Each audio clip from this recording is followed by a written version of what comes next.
어떤 분들이 인사하면서 자기 타이페이 표를 못 얻어서 기차 타고 지금 여기 왔다고 이럴 정도로 그렇게 하고 제가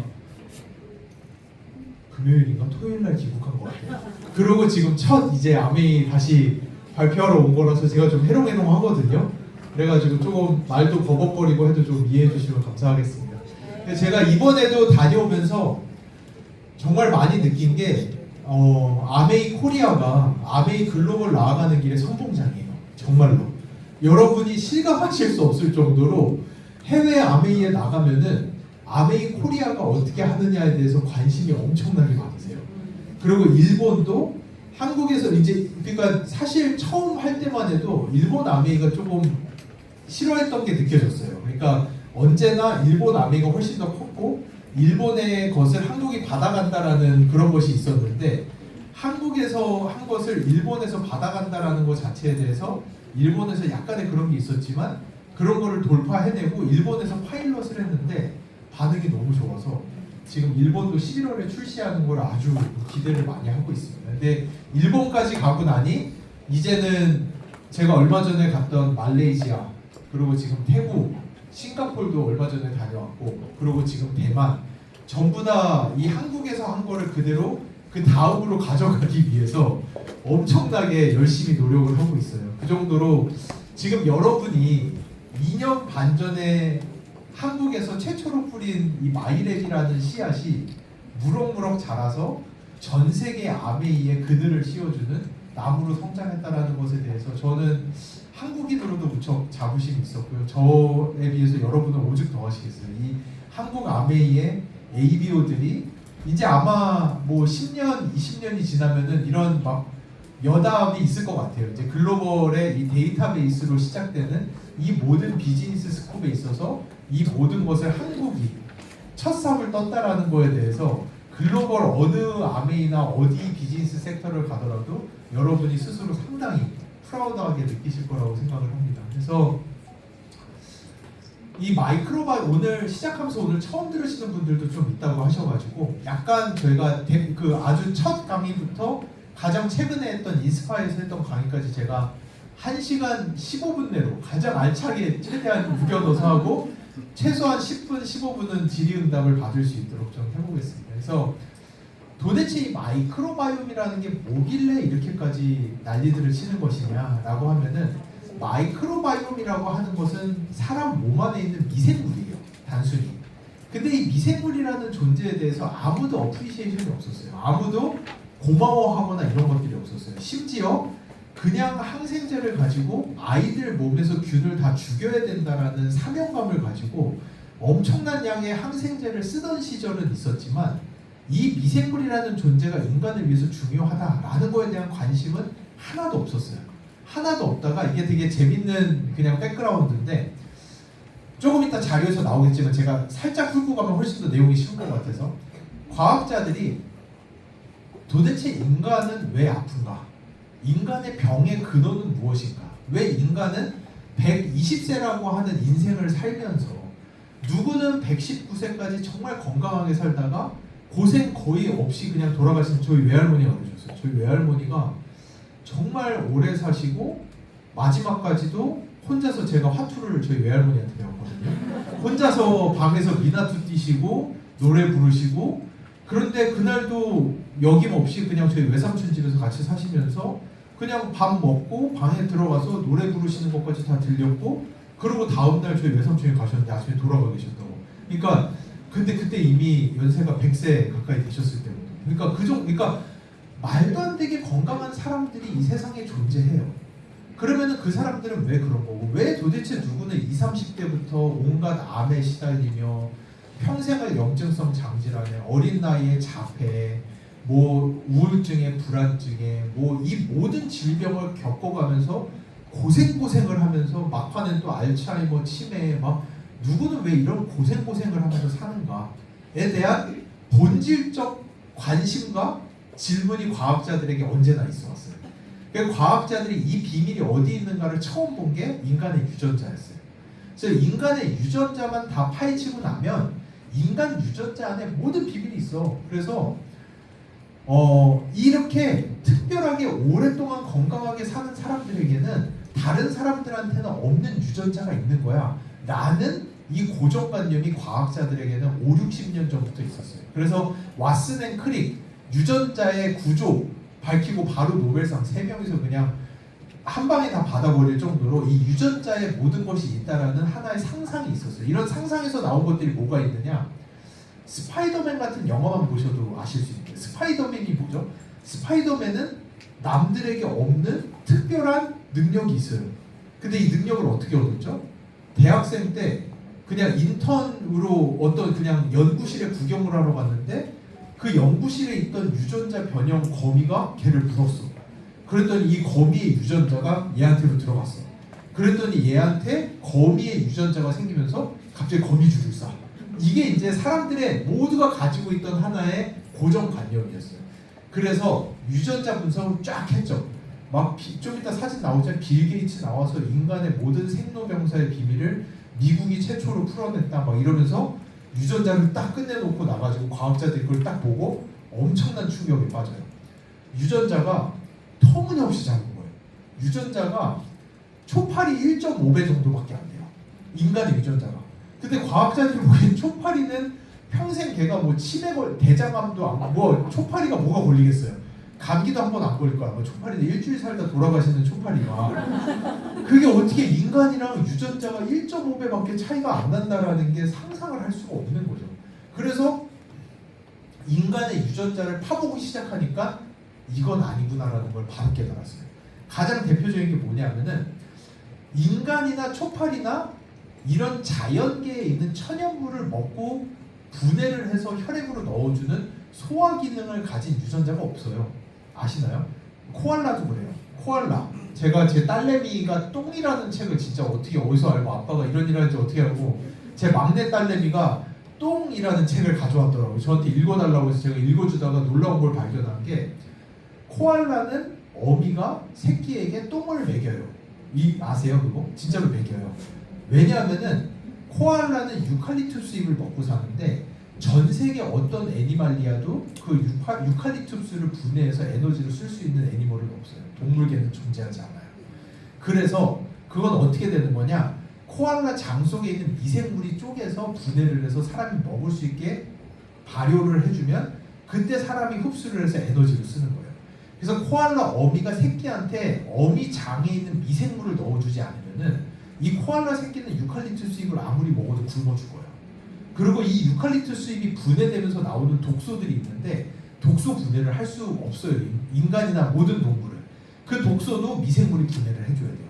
그렇지 않으면은 죽는 거예요. 그런 식으로 인간이 이 자연계를 보면은 브로콜리, 당근, 샐러리, 양배추, 상추, 여러분 드시는 더블엑스, 파이토케미컬, 파이토뉴트리언트, 블루베리, 아세로라, 밀크 시슬, 뭐 있어요? 다들 보세요. 버버린, 뭐 라즈베라트롤, 유명한 거 다 있죠. 이거 다 천연물이거든요. 인간은 이거 하나도 분해 못해요. 인간에게는 본질적으로 셀룰레이즈라고 하는 이런 과체류나 심지어 사과, 팩틴, 껍질 아무것도 못해요. 얘네들이 가지고 있는 탄수화물의 구조를 셀룰로즈라고 하는데 셀룰레이즈, 셀룰로즈를 분해하는 엔자임에 대한 유전자 정보 자체가 없어요. 인간이 분해해서 흡수할 수 있는 탄수화물은 17가지밖에 안 돼요. 설탕, 과당, 뭐 이런 정말 이런 종류밖에 인간은 분해를 하지 못해요. 근데 미생물 한 마리가 200종류를 분해해요. 얘네들은 셀룰로즈, 밀크시슬 다 쪼개기 시작하는 거예요. 이게 인간의 존재라는 거를 과학자들이 휴먼 게놈 프로젝트, 인간 유전자 분석 프로젝트가 끝나고 알게 된 거죠. 그러니까 어떤 게 있냐면은 근데 여기서 이제 초파리와 인간의 차이가 뭐냐? 이거 정말 예전에 했던 얘기인데 혹시 기억하시는 분인지 모르겠어요. 초파리는 뭐를 먹죠? 썩은 과일을 먹어요. 썩은 과일들을 먹어요. 왜 그런지 아세요? 얘네는 생과일을 먹으면은 분해 흡수가 안 돼요. 생과일을 먹으면 생과일이 똥으로 나오는 거예요. 굶어 죽는 거예요. 생과일을 먹으면. 그래서 밖에서 미생물이 썩혀 놓은 걸 먹어야지만이 그 밖에서 미생물이 이 과일을 이미 분해해가지고 흡수 가능한 폼으로 만들어 놓은 게 썩은 거예요. 그거를 먹어야지만이 에너지로 쓸 수가 있기 때문에 초파리는 썩은 거를 먹고 살아요. 감사하게도 인간은 근데 왜냐? 초파리는 장에 미생물이 5종류밖에 없어요. 그러니까 초파리와 인간의 가장 큰 차이는 장에 미생물이 얼마나 있느냐. 인간은 장에 미생물이 10,000종이 넘게 30조에 달하는 미생물이 있다 보니까 감사하게도 인간은 썩은 거를 안 먹어도 돼요. 그냥 생 거를 먹어도 우리 장에서 미생물이 분해를 해서 흡수를 할 수 있게끔 해줘요. 그러다 보니까 점점 과학이 어떻게 고도화가 되느냐. 야, 그러면은 우리가 먹는 것들을 얘네들이 분해하기 어려운 것들을 많이 먹어주면은 나는 살이 안 찌네? 빙고예요. 정답이에요. 그래서 얘네들이, 왜냐면 사람이 살이 찌는 에너지는 소장에서까지밖에 흡수를 못해요. 그 다음에 대장으로 가면 살찌는 거랑 상관없는 코팩터와 에너지들밖에 흡수를 못하거든요. 소장이 1.5m예요. 소장 넘어가는데 3-4시간 정도밖에 안 걸려요. 그 3-4시간 동안 분해가 안 될 법한 애들을 쫙 먹어주잖아요. 그럼 사람이 혈당도 안 올라가고 살이 잘 안 쪄요. 그러다 보니까 많은 분들이 요즘에 먹는 순서를 잘 정하라고 하죠. 처음에 먹을 때 당근, 브로콜리, 캐비지 막 이런 거 막 먹죠. 그러면 우리 몸의 소화 효소들은 뭔지 모르고 거기 막 다 달라붙어요. 다 들러붙어가지고 내가 분해해서 이거를 내 주인의 살로 바꾸겠다라는 막 그걸 생각을 가지고 쫙 달라붙는데 걔네는 1도 분해하지 못하고 소장 말단까지 떨어지고 우리 몸이 흡수를 하지 못해요. 그러면 우리는 분해할 수 있는 효소나 이런 거는 이미 브로콜리, 샐러리, 당근 이런 애들이 다 들고 넘어갔죠. 그 다음에 저희가 이제 탄수화물 먹고 면 먹고 이러는데 그거를 분해해서 에너지를 넣을 만한 효소가 딸리기 시작하죠. 그러면은 흡수 에너지 열량도 상당히 많이 줄어들기 시작하고 그러면은 혈당이 안 오르죠. 근데 얘네들은 훨씬 더 좋은 게 우리 장에서 미생물에 의해서 쪼개지면서 뷰티레이트, 세로토닌, 가바, 유로리틴 뭐 이런 정말 천연의 좋은 영양소들로 다 바뀌어서 우리 혈액으로 딱 들어가지고 나니까 많이 먹었음에도 불구하고 살찌는 열량으로는 덜 가고 우리 몸을 보호하는 에너지로는 많이 가는 거죠. 이게 이 마이크로바이옴의 비밀이 되는 거예요. 그러니까 이게 근데 왜 여기까지 왔느냐, 이것도 정말 웃긴 게 과학자들이 얼마나 오만했냐 하면은 인간의 유전자만 분석하고 나면 이 안에 생로병사의 비밀이 다 있기 때문에 전 세계 모든 인구가 유전자 분석을 다 맡길 거야. 그러니까 우리는 유전자 분석 센터를 엄청나게 크게 만들어야 돼. 라고 해서 워싱턴 대학교 안에 워싱턴 지노믹 센터를 어마무시하게 만들어놨어요. 중국은 BGI라고 베이징 지노믹 인스티튜트라고 어마무시하게 만들어놨어요. 근데 유전자 사람 유전자 분석 딱 끝나고 나서 봤더니 1명, 2명, 3명 가면서 이사 과학자들이 야 이거 망했는데 라는 생각이 들기 시작하는 거예요. 왜냐?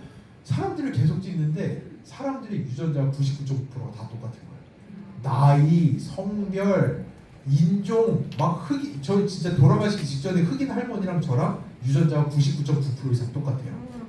야, 이 유전자 분석기 우리 다 어디다 쓰냐? 이거 야 인간들 다 똑같아 유전자 이거. 야 우리 이거 그리고 유전자 양도 생각보다 적어서 야 이거 유전자 분석기 우리 다 뭐하지? 이랬더니 거기서 이제 제프리 아이고든이라고 하는 워싱턴 대학의 되게 유명한 교수가 방안을 내요. 우리가 이 지노믹 센터를 쓸 수 있어. 왜냐? 사람 유전자보다 유전자를 100배 많이 가지고 있는 존재가 있는데 사람 장에 있는 미생물이야. 사람 장 안에 있는 미생물은 사람 본연보다 유전자의 수가 100배가 많아요. 그러니까 우리가 이 사람 장내 미생물 유전자 찍는다고 얘기하면은 이거 우리 분석센터 살릴 수 있어. 그래서 시작된 거예요. 그래가지고 사람의 장내 미생물의 유전자를 딱 찍고 나서 본 거죠. 봤더니 이거는 그냥 유전자 센터 살리려고 그냥 한마디 헛소리 했던 건데 여기서 갑자기 엄청난 비밀들이 쏟아져 나오기 시작해요.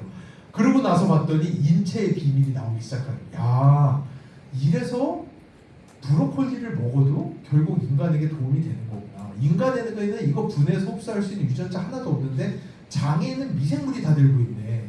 아, 이래서 면역세포들이 교육을 하는 거구나.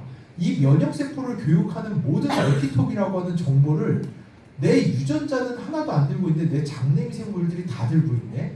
이런 것들을 분석센터가 알게 되면서 마이크로바이옴을 분석하다 보니까 처음에 그들이 초창기에 풀고자 했던 인간의 생로병사의 비밀이 유전자 분석했을 때는 인간 유전자로 해석할 수 있는 질병이 어느 정도 되는 줄 아세요?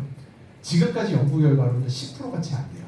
지금 저희가 알고 있는 질병의 10%가 채 안 되는 수준만이 인간의 유전자로 이해를 할 수가 있는데 나머지 90%가 장에 있는 미생물로부터 오게 된다는 걸 알게 된 거죠. 그래서 미국이 2002년에 휴먼 게놈 프로젝트가 끝나자마자 4년 뒤에 갑자기 1조 원이 넘는 돈을 쏟아부으면서 휴먼 마이크로바이옴 프로젝트라고 장내 미생물 프로젝트를 시작을 했어요. 그랬더니 다른 나라들에서는 야, 저 미친 거 아니야? 이렇게 나온 거죠. 근데 그 이면에는 소 뒷걸음질 치다가 집 앞는다고 그 지노믹 센터 미국이 너무 과투자해가지고 모가지 다 날아가게 생긴 교수들이 합심해서 이 유전자 센터를 살려보고자 똥 안에 있는 미생물을 한번 찍어본 게 이 모든 시작이 돼버린 거예요. 그러면서 마이크로바이옴 프로젝트가 시작이 된 겁니다. 그래서 과학자들이 이제서야 알게 된 것이 무엇이냐. 전에는 이거 다른 데서 예시 들었던 건데 옛날에는 인간은 돈가스집 사장인 줄 알았어요. 제가 이게 돈가스집이 괜히 그런 게 아니라 제가 어렸을 때 꿈이 돈가스집 사장이었어요. 어렸을 때 돈가스를 너무 좋아해가지고 그래서 요즘도 진짜 툭하면 와이프한테 우스갯소리로 야 빨리 이거 마무리하고 돈가스집 차려야 되는데 어떡하냐 막 이런 얘기 하는데 왜냐 옛날에는 인간이 가락시장 가서 야채랑 고기 다 사다가 새벽에 빵가루 묻혀서 손님 오시면은 내가 튀기고 내가 서빙하고 내가 돈 받고 전화 오면 내가 배달 가고 내가 돈 받고 그러니까 내가 다 해. 나하고 관련된 모든 활동 내 인간이 건강할 수 있는 모든 활동은 내가 다 알아서 하는 거야 라고 생각을 하고 있다가 휴먼 마이크로바이옴 프로젝트가 끝나고 생각이 완전 바뀐 거예요. 여러분 모두가 삼성 이건희가 되는 거예요. 지금 여러분 모두가 엄청난 대기업의 CEO들인 거예요. 다. 이 밑에 30조에 달하는 직원들을 거느리고 내가 박사일 필요도 없고 내가 변호사일 필요도 없고 내가 먹는 탄수화물 내가 다 분해하는 유전자 다 들고 있으면은 그게 똑같아요. 삼성을 1인이 운영한다고 생각해보세요. 말이 안 되잖아요. 똑같은 거예요. 우리가 살고 있는 이 자연계는 인간이 이해할 수 없을 정도로 어마무시한 게 자연계예요. 근데 그 자연계를 내가 먹고 산다고 내가 다 뭐 한다? 아닌 거예요. 그 자연계는 내가 하는 게 아니라 내 밑에 있는 직원들이 다 하는 것이고 그래서 좋은 직원을 얼마나 가지고 잘 운영하느냐가 한 인간의 건강을 대변한다라는 것을 과학계가 알게 된 겁니다. 그게 지금 현재의 과학의 가장 레이티스트 버전이에요. 그래서 제가 고정관념으로 하나 깨드릴게요. 옛날에 저희 중고등학교 때 배우던 거는 사람의 장은 8m야. 되게 길어. 인간 키의 5배예요. 저희 장이 진짜로 8m입니다. 여러분 몸속에 꾸불꾸불하게 8m짜리 장이 들어가 있어요. 근데 이 장이 꾸불꾸불하게 돼 있으면서도 꾸불꾸불하게 또 많이 겹쳐 있어요. 그래서 이 장을 쫙 펼치잖아요. 한 사람의 장 크기가 테니스 코트만 해요. 한 사람의 장 크기가. 그 위에 30조에 달하는 미생물이 발려 있어요. 30조라는 숫자가 얼마나 어마무시한 거냐면은 가장 최근 연구 기록에 따르면은 이 지구 위에 나무가 3조 그루예요. 지구 위에 나무가 3조 그루예요. 다 하면. 근데 한 사람의 장 속에 미생물이 30조예요. 근데 이 미생물들은 서로 크로스토크라고 해가지고 자연계랑 똑같아요. 광합성을 하고 씨앗이 날아다니고 벌이 뭐를 물어다가 다른 데 가서 이거를 뭐 이렇게 접붙임을 시키고 땅 속에 있는 흙에 있는 무기물을 미생물이 나이트로젠을 바꾸면 얘네들이 그걸 먹고 뭐를 또 뿌려내고 누구는 그늘을 만들어주고 누구는 그 아래서 자라고 이거랑 똑같이 여러분 장 속에 있는 30조의 미생물들이 서로 도우면서 살아요. 이게 말도 안 되는 생태계를 여러분 한 명 한 명이 우주와 같은 존재라는 걸 알게 되는 거예요. 이게 우주가 저희 주변에만 있는 게 아니라 저희 몸속에 있다는 걸 과학자들이 알게 된 거죠. 그게 마이크로바이옴이라고 하는 존재인 거고 여러분은 엄청난 직원들을 거느리고 있는 거예요. 근데 이 직원들이 이제 제가 쉽게 설명드릴게요. 이 직원들 중에서 올해 우수사원으로 뽑힌 직원들이 클래시컬하게 알려진 직원들이 있는데 그런 직원들을 저희가 프로바이오틱스라고 부르는 거예요. 예, 그래서 마이크로바이옴은 정말 큰 생태계. 근데 이 마이크로바이옴 10,000종에 달하는 미생물들 중에서 19명, 19종류의 미생물을 우리가 미리 뽑아놨는데 요 19종류의 애들을 우리가 우수사원이라고 불러요. 프로바이오틱스. 예, 근데 이 우수사원들은 어느 부서에 있다? 총괄부서, 뭐 이런 식으로 어떤 그 판매 부서 이런 데 안에 이 19명의 사원이 들어있는데 그 판매 부서를 우리가 뭐라고 부르느냐? 유산균이라고 부르는 거예요. 그러니까 유산을 만들어내는 균들이라는 그 카테고리 안에 특정 아이들을 저희가 프로바이오틱스라고 부르는 겁니다. 어느 정도 이제 약간 감이 잡히죠. 마이크로바이오는 그거보다 훨씬 더 큰 존재인 거예요. 그러면은 많은 분들이 뭐 유산균의 먹이 이렇게 부르는 프리바이오틱스는 뭔가요? 프리바이오틱스는 이들의 먹이라고 하기보다는 제가 제 스스로 해석을 한다면은 이런 식이에요. 여러분이 삼성 CEO예요. 그래서 30조의 직원을 데리고 이 나라는 몸의 건강을 관리를 하는 엄청난 대기업을 운영하고 계세요. 근데 얘네들한테 월급을 안 줘. 그럼 얘네는 아무 일도 안 한 거잖아요. 그 월급을 줘야 되는데 그 월급이 프리바이오틱스, 파이버, 파이토뉴트리언트, 당근, 샐러리, 브로콜리 이런 게 다 얘네들의 월급이라고 보시면 돼요. 근데 여러분이 드시는 육류 또는 설탕 또는 그 단백질인데 동물성 단백질 이런 것들은 이렇게 얘기하면 저도 대표로서 좀 이상하지만 뭐 주주들이 가져가는 배당금처럼 위에서 다 가져가는 거예요. 그러니까 이런 종류는 여러분 스스로 분해해서 흡수가 돼요. 그러니까 소장 위에서 다 흡수해서 살로만 다 가요. 그리고 끝나버려요. 그리고 마이크로바이옴 직원들에게 월급이 하나도 돌아가지 않는 구조가 돼요. 그러다 보니까 단백질류도 동물 단백질보다는 식물 단백질류가 훨씬 좋아요. 동물 단백질은 제가 다 먹고 다 쓸 수 있어요. 그런데 콩 단백질 이런 것들은 제가 먹고 제가 쓰질 못해요. 그런 것들 그렇게 이해를 해주시면 될 것 같습니다. 그래서 이제 이거를 25분을 제가 하고 이제 PPT 시작. 빨리 갈게요. 빨리 쭉쭉 갈게요. 그래서 저희 회사는 HEM 파마라는 회사고요. 혹시 처음 들으시는 분들 계실 거예요. 근데 저희 회사가 감사하게도 상장도 했고 꽤나 이제는 규모를 만들어가고 있는데 그 회사를 저 혼자 한 게 절대 아니에요. 그러니까 많은 분들이 오해하시고 저는 생각보다 젊어요. 저는 아직은 생각보다 젊고 제가 그럴 정도의 짬밥이 안 돼요. 저는 이 홀자펠 교수님이라는 분의 모든 과학을 전수받은 제자일 뿐입니다. 그래서 홀자펠 교수님은 독일 연방 막스루브너 연구소 소장, 뭐 칼슐레 대학교 교수님, 뭐 세계 식품미생물 연합 회장, 뭐 정말 너무너무 많은데 가장 쉬운 거는 그냥 여러분 구글 들어가셔서 구글에다가 락티게시드 박테리, 락토바실러스, 유산균 치고 분류표 들어가시면은 그 분류표 두 번째가 홀자펠리아가 있어요. 그 분류표 옆에 보면 뭐라고 돼 있냐? 위렐름 홀자펠스 락토바실리라고 정의가 되어 있을 정도로 살아있는 사람으로서 이 미생물의 통제 스피시스를 갖게 된다라는 거는 레전드 오브 더 레전드. 그러니까 살아있는 전설과 같은 분이세요. 홀자펠 교수님은. 논문이 400편이 넘어간 뒤로 세지 않으세요. 그러니까 이게 어느 수준이냐면은 요즘에 박사하고 박사후 연구원 한 다음에 제 친구가 이번에 고대 의대 임용돼서 갔는데 야 논문 몇 편 보디? 그러니까 10편은 있어야 돼. 그러니까 엄청 많은 거예요. 10편은 있어야지, 논문 10편은 있어야지. 이번에 임용 커트라인이 10편이었어요.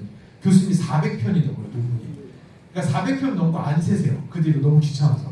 저서가 70건, 그 중에 7건이 지금 대학생들이 쓰는 교과서예요. 그러니까 그 정도로 살아있는 레전드 오브 더 레전드 오브 더 레전드시고, 저는 교수님 밑에서 석박을 했고 그러고 나서 이스라엘에서 연구를 했고 그러고 나서 이제 쭉 해왔어요. 근데 교수님이랑 같이 제가 엄청 신박한 프로젝트를 했어요. 그게 뭐냐? 아까 말씀드린 대로 미국에서 소 뒷걸음질 치다가 사람 장 안에 있는 미생물 유전자를 봤는데 엄청난 세상을 발견을 한 거예요. 근데 그들이 직면한 문제는 뭐냐? 우주예요, 우주. 그러다 보니까 여기는 뭐 이래저래 조금 조절을 해가지고 바꿔낼 수 있는 수준이 아니라는 걸 알게 돼요. 그래서 그래, 우리 마이크로바이옴은 또 다른 장기야, 폴 같은 오르간. 그래서 내 간이나 폐나 심장처럼 마이크로바이옴은 또 다른 장기야 라고 아예 인식을 박아놓은 다음에 장기를 우리가 어떻게 만들어 이식을 해야지, 그런 생각을 가지고 마이크로바이옴을 바꾸는 길은 다른 사람의 똥을 그냥 먹어서 이식하는 수밖에 없어 라고 다들 그냥 시작을 했어요. 근데 그때 교수님이랑 저희 그룹만이 되게 심플하지만 다른 사람의 똥을 먹으면 안 된다라는 지론을 가지고 있었어요. 근데 그러고 나서 다른 사람 똥 안 먹고도 마이크로바이오를 바꾸자라는 프로젝트를 저희가 시작을 했고, 그 프로젝트를 하면서 전 세계를 다니면서 제가 감사하게도 상을 무척 많이 받았어요. 상을 5년 동안 이게 세계 학회에 나가서 최우수상을 한 번만 받아도 진짜 가문의 영광이거든요. 저거 하나 있으면 보통 그냥 펠로우십이나 임용이나 이런 거 너무 쉽게 되는데, 교수 임용 이런 거 너무 쉽게 되는데 5년을 5번을 연달아 받았어요. 제가 최우수상을 돌아다니면서 미국에서 받고 유럽에서 2번 받고 마지막에 프랑스 가서 받고 아시아에서 받고 이런 식으로. 그래서 근데 그게 뭐냐? 그때 했던 그 모든 일이 지금 여러분 사용하시는 마이랩의 시초였어요. 그게 제가 2007년도부터 연구를 했거든요. 그리고 마이랩이 2022년에 출시를 했어요. 그러니까 저를 포함한 저희를 지나간 24명에 달하는 석박사생과 저와 홀짝별 교수님의 인생이 다 녹아있는 게 여러분이 지금 사용하시는 마이랩이라고 하는 프로젝트인 거고, 이 마이랩 프로젝트는 뭐냐? 지금 다른 회사 어느 회사 제품을 다 보세요. 어느 회사 제품을 봐도 내가 당신의 마이크로바이옴을 이런 솔루션으로 조절을 해주겠습니다라는 말을 하는 곳은 단 한 군데도 없어요. 그 얘기를 아무도 할 수 없어요. 왜냐? 지금 현존하는 마이랩을 제외하고 나서 내 마이크로바이옴을 바꾸겠어요 라고 하는 거는 유일한 방법은 다른 사람의 똥을 먹는 것밖에 없어요. 그럴 정도로 마이랩은 지금 현존하는 기술로서는 가장 높은 수준의 기술이라고 보시면 됩니다. 그래서 지금 그래서 제가 이번에 대만에 가서도 많이 얘기했던 게 뭐냐면은, 여러분이 이 사회 흐름의 변화를 보셔야 돼요. 지금 여러분은 이 아메이라는 곳을 선택을 해서 오셨는데, 저는 그 얘기를 하고 싶어요. 저도 제가 교수 생활 중간에 때려치면서 회사 나와서 이거를 하면서 그때 아메이에다가 20년이라고 하는 저희 모든 독점을 다 주면서 저도 사실은 아메이를 선택을 한 거예요. 저는 아메이를 선택을 해서 정말 큰 덕을 봤어요. 그리고 정말 감사한 일들이 너무 많았어요. 근데 저는 약간 제가 어려서부터 계속 외국에서, 저는 중고등학교를 이렇게 캐나다에서 나왔거든요. 어려서부터 외국에 살아서 그런지 저는 이 아메이나 이런 거에 대한 고정관념이 전혀 없었어요. 그냥 저는 이 시대의 흐름만을 보고 BGS의 스트럭처만 봤을 때 앞으로 다가오는 30년은 아메이가 바이오 헬스케어는 다 가져가겠구나라는 생각을 제 머릿속에 가지고 있었어요.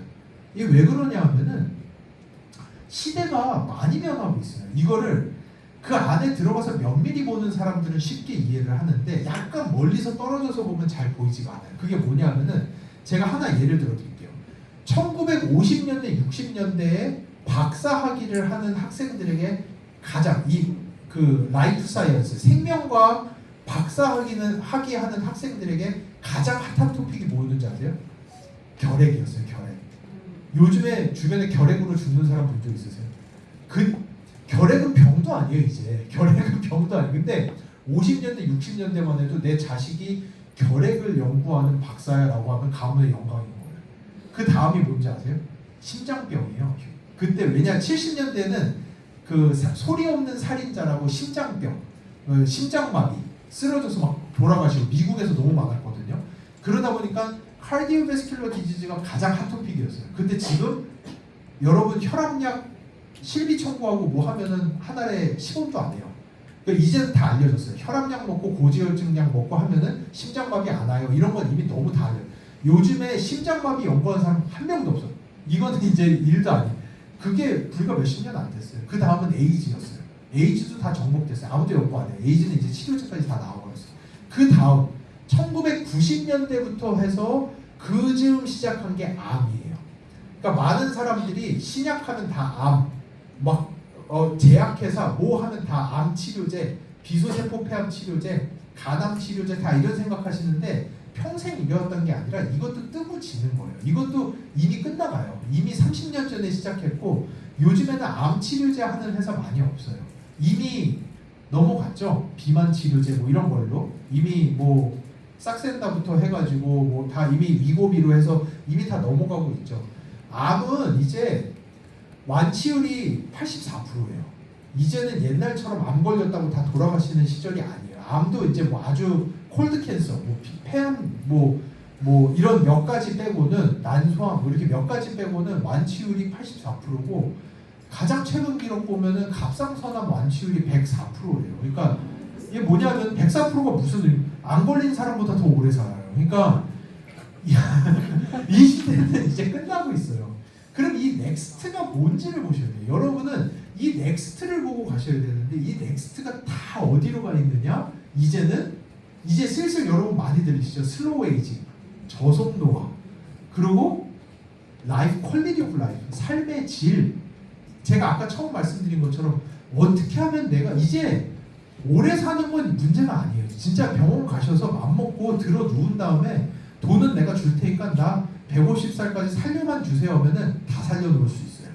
문제는 이제 남이 똥 받고 오줌 받고 뭐 이런 말도 안 되는 퀄리티의 삶이 있을 뿐이지 오래 사는 거는 이슈가 아니에요. 그러면은 그 사이에 150살까지 사는데 149년 6개월까지 내가 등산 다니고 골프 치고 친구들 만나서 그때 친구 다 안 남아있겠지만 뭐 먹고 싶은 거 다 먹고 내 손주 3대 4대까지 보면서 놀고 산책하고 다 하다가 딱 그냥 고생 없이 가고 싶다. 치매도 없이. 그게 모든 사람의 꿈과 희망이 되어가는 시대가 왔어요. 이거를 풀어내야 되는 거예요. 근데 이 비밀의 90%가 마이크로바이옴 안에 있어요. 그리고 이거를 풀어내면서 이것도 완전 사견인데 제가 느끼는 거는 뭐가 있냐면은 유일하게 신기하게도 이 사람들이 그 AI나 이런 기술에 완전히 의존하지 못하는 감성적 부분이 많이 남아있는 게 건강이라고 하는 영역이에요. 그래서 저는 이 아메이라는 조직을 처음 만나고 나서 딱 봤을 때 야 이게 뭐지? 나는 하면서 우리가 하고자 하는 게 여기 다 있는데? 라는 생각을 하게 된 거예요. 왜냐? 저희가 원했던 거는 이 데이터베이스 안에서 한 사람의 미래를 보면서 이 사람의 라이프를 저희가 관리를 해줌으로써 퀄리티 오브 라이프를 아주 높은 상태로 돌아가시기 직전까지 끌고 가야 되는데 이거를 해주는 사람들이 또 필요하거든요. 그들을 찾아가서 이야기하고 만나고 이런 것들을 할 수 있는 그 원동력 중간이 필요했는데 여기를 우리가 영양사로 해야 되나 약사로 해야 되나 이거 풀무원이 영양사로 하다 쫄딱 망했죠. 이거 제가 솔직히 말씀드릴게요. 풀무원 답이 안 나오는 거예요. 영양사 월급 한 달에 400만 원, 300만 원 주고 앉았는데 한 분 오셔서 할머니, 할아버지 입 한 번 터지면 앉아서 2시간 얘기해버리면은 영양사 하루에 4명 보는데 한 달 월급이 400인데 이게 지금 풀무원이 그리고 그분 3만 원짜리 영양제 하나 사들고 집에 가면은 이제 풀무원은 답이 안 나오는 거예요. 이렇게 해서는 구조 자체가 나오질 않는 거예요. 이 스트럭처가 필요한 거예요. 이거를 사람들을 대하는 노하우부터 이 모든 것들을 가지고 있는 이 스트럭처가 있어야 되는데 이 스트럭처 안에다 데이터베이스와 알고리즘만 탑재를 시켜서 여러분들이 다 다른 사람의 선생님이 되는 구조만 만들어 드리면은 저는 봤을 때 야 여기 다 있구나라는 생각을 했어요. 그래서 됐다. 여기다 20년 독점을 하고 우리 갑시다 라는 그 결정을 저는 했던 거거든요.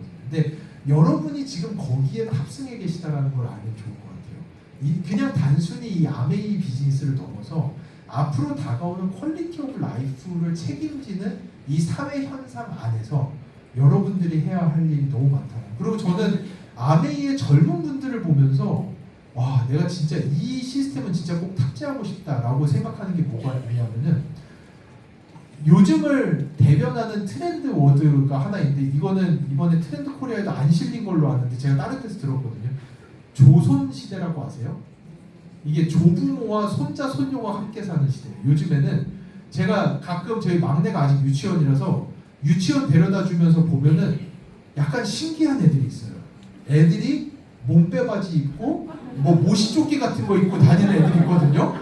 보면은 얘네는 할머니 할아버지가 키우는 애들이에요. 그러니까 엄마 아빠가 키우는 애들이 아니라 할머니 할아버지가 키우는 애들은 이 커스튬부터 좀 달라요 애들이. 근데 그런 애들이 정말 많아요. 이제는 부모는 다 돈 벌고 있고 할머니랑 애들이 사는 시대가 열렸거든요.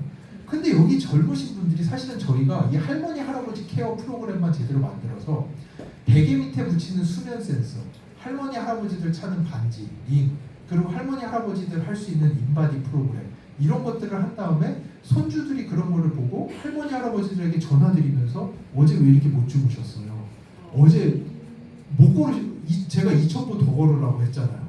이런 거 드시라고 했잖아요. 그리고 드시는 것들 모니터링하면서 가가지고 손주 손녀들이 할머니 할아버지들한테 전화하면서 그렇게 오죽 예쁘겠어요. 그 할머니 지금 이 세대는 그 연세 많으신 분들의 부가 어떻게 증여세 없이 아래로 내려오느냐가 가장 핵심 포인트인 시대를 살고 있거든요. 저희는 솔직하게 다 솔직해집시다. 저희 진짜 솔직하게 제가 저 경영 경제 제가 전공 1전공이라 그 구조를 보면은 어떻게 하면은 그 많은 부의 이동을 자연스럽게 만들어낼까라고 생각하는데 여기 젊으신 분들 좀 계시는데 저희 그 플랫폼 꼭 만들게요. 해가지고 제가 볼 때는 할머니 할아버지가 오죽 예쁘겠어요. 그 손주 손녀들이 그 전화하면서 이거 드세요 저거 드세요 운동하세요 어제 왜 못 주무셨어요 변기 부착형 센서 달아놓고 장이 왜 그러세요 이거 다 하기 시작하면은 진짜 제가 볼 때는 앞으로 다가오는 30년의 미래가 진짜 아메이 안에 있거든요. 저는 이런 것들을 봤을 때 그래서 너무 삼천포 오늘 너무 많이 제가 지금 대만 갔다 와서 정신이 없어서 2페이지 남았어요. 큰일 났다. 40분 갔는데 아무튼 이 엄청난 고객 이동이 쏟아져 내려오고 있다는 걸 여러분들이 보셔야 돼요. 그래서 여러분이 제품을 파는 거에 문제가 아니에요. 이제는 왜냐하면은 옛날에는 80년대 90년대까지만 하더라도 사람들이 돈을 어디 썼는지를 보셔야 돼요. 사람들이 그때는 돈을 어디다 썼느냐? 퀄리티에 돈을 썼어요.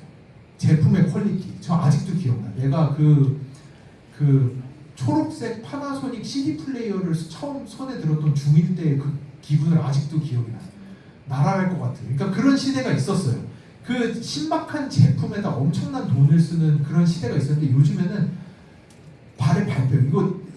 이거 어떻게 다 버리지라고 생각을 할 정도로 이런 제품은 이제는 그 제품의 퀄리티에다 돈을 쓰는 시대가 아니에요.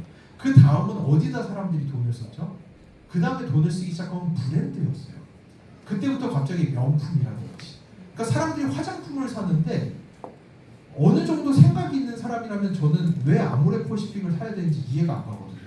아모레퍼시픽은 브랜드만이지 뒤에 딱 보면은 제조원 코스맥스, 제조원 어디. 그러니까 제조원은 다 달라요. 그냥 사람들이 돈을 쓰는 거는 그 브랜드를 사는 거예요. 그 브랜드 가치에다 돈을 쓰는 시대가 왔었어요. 근데 이제는 그 시대가 끝나가고 있어요. 이제는 사람들이 스타벅스에서 커피 안 마셔요. 사람들이 이제는 화장품을 그런 뭐 이런 거 안 사요. 어떤 거 사죠? 인디 브랜드를 사요. 나하고 맞는 유니크한 나하고 철학이 통하는 이런 것들을 쓰기 시작하는 거예요. 그래서 제가 다른 데서 한번 예를 들었는데 파타고니아 아시죠? 파타고니아가 너무 잘 팔리더라고요. 막 사람들이 엄청 입고 다니고 그래서 저도 미국 출장 갔는데 파타고니아 티셔츠가 한 벌에 70불인 거예요. 그래서 샀어요. 얼마나 이게 좋길래 그러지 샀는데 너무 까실까실하고 진짜 너무 별로인 거예요. 옷이 진짜 쓰레기 같다 하고 딱 열어봤더니 택이 진짜로 쓰레기로 만들었다고 써있는 거예요. 메이드 프롬 리사이클드 플라스틱 이래서 야 내가 진짜로 쓰레기를 10만원 주고 샀구나. 그러니까 사람들이 이제는 뭐를 사는 거냐면은 그 철학을 사는 거고 그 이념을 사는 거예요. 그 이면에 있는 퀄리티 오브 라이프를 사는 거지. 그러니까 제가 볼 때는 이제 다시 아메이의 시대가 도래한 거예요. 아메이의 창업주들이 가지고 있던 Me Second, You First라고 하는 섬김의 그 사상과 사람들을 더 건강하게 오래 살게 해주겠다라고 하는 이 철학이라고 하는 포인트는 앞으로 아메이가 30년간 가장 큰 기업으로 성장하는데 가장 좋은 원동력이 될 거예요.